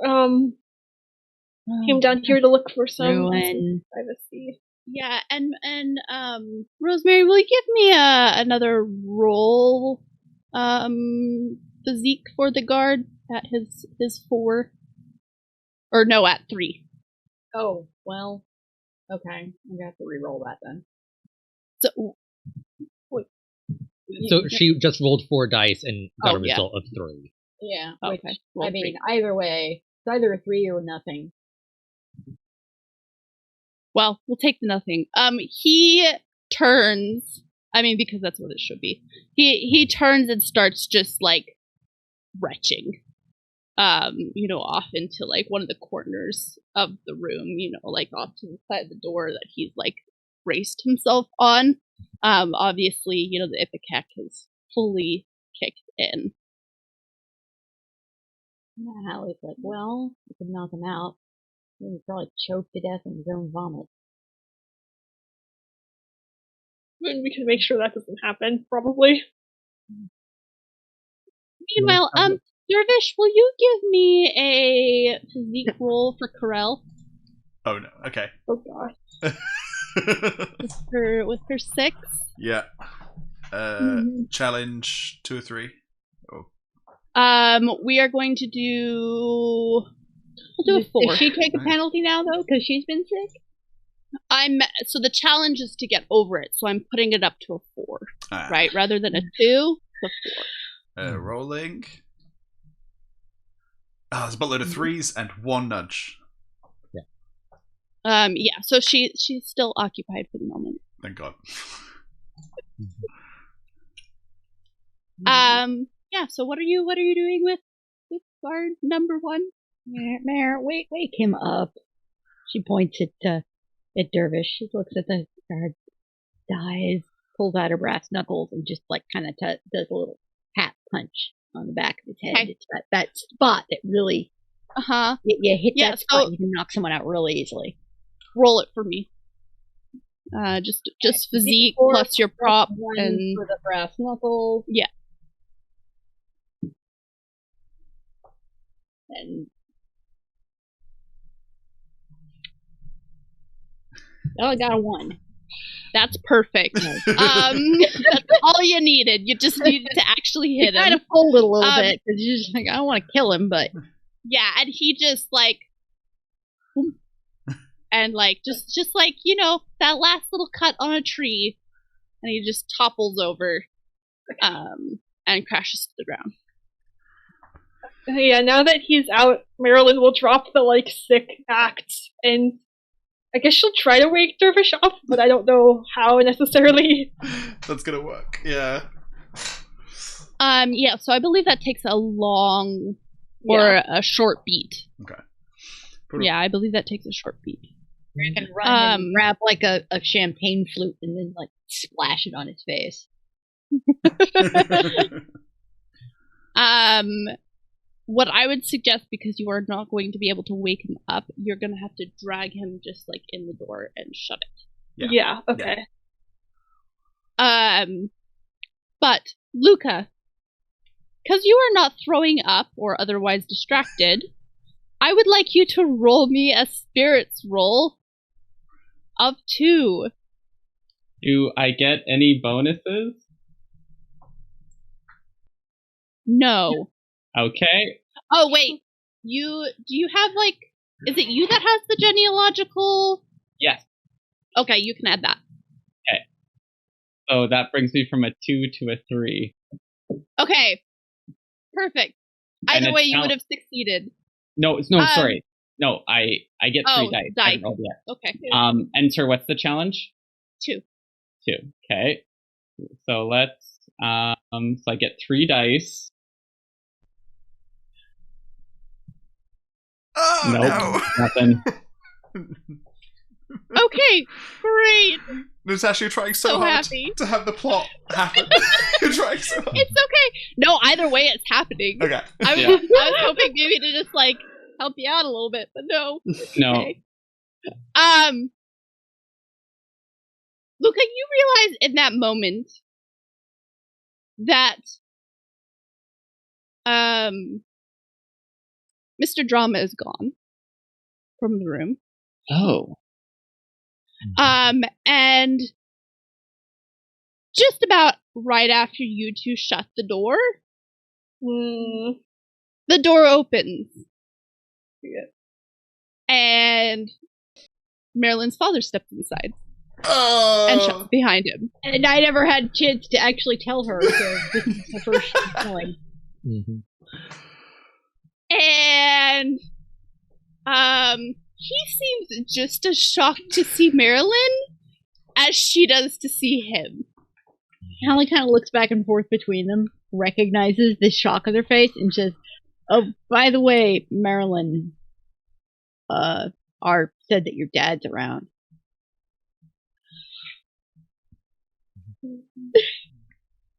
Sounds She's like very a deliberately perfect not place to using break. I was about to say, yes. The perfect place to break. I think that's a Perfect place to great way break to the episode. end the episode. Let's just call it. Wow. Our watchers are going to be like, no! What a Oh, man. cluster of fun things happening. Guess what, everyone? We're really bad at crime. yeah. Hey, You are fairly good at crime. Like, the distraction, went off well. I successfully assaulted someone. You know, we're really good at crime, guys.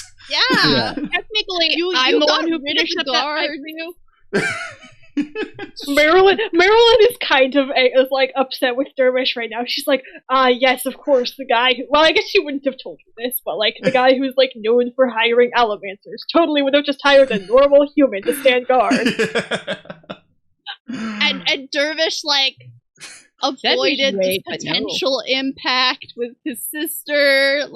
That's a good positive thing. That is good. Things could have gone very down south very quickly if she'd known I was there. I think anyway. And all right. Right. So thank you everyone. I hope you enjoyed watching our third episode of Diceborn. Don't forget about our giveaway. Make sure you like the Mistborn Games Facebook group. You can also buy these rulebooks at mistborngames.com. Thank you again to Crafty for these giveaways. We will announce the winner in the next episode, which should be in about 2 weeks. Another thank you again to Natasha for running this game for us. And you can find the rest of us on 17shard.com for all your news, theories, discussion, and fun. You can find us on Discord, Facebook, Twitter, YouTube, and if you like our stuff, you can even support us on Patreon. We release exclusive video content to patrons, for example, the Session 0 for this game, so you can learn a bit more about how we make it. Stay tuned for more, and keep those dice rolling. Bye. Bye. Bye. Bye, everyone.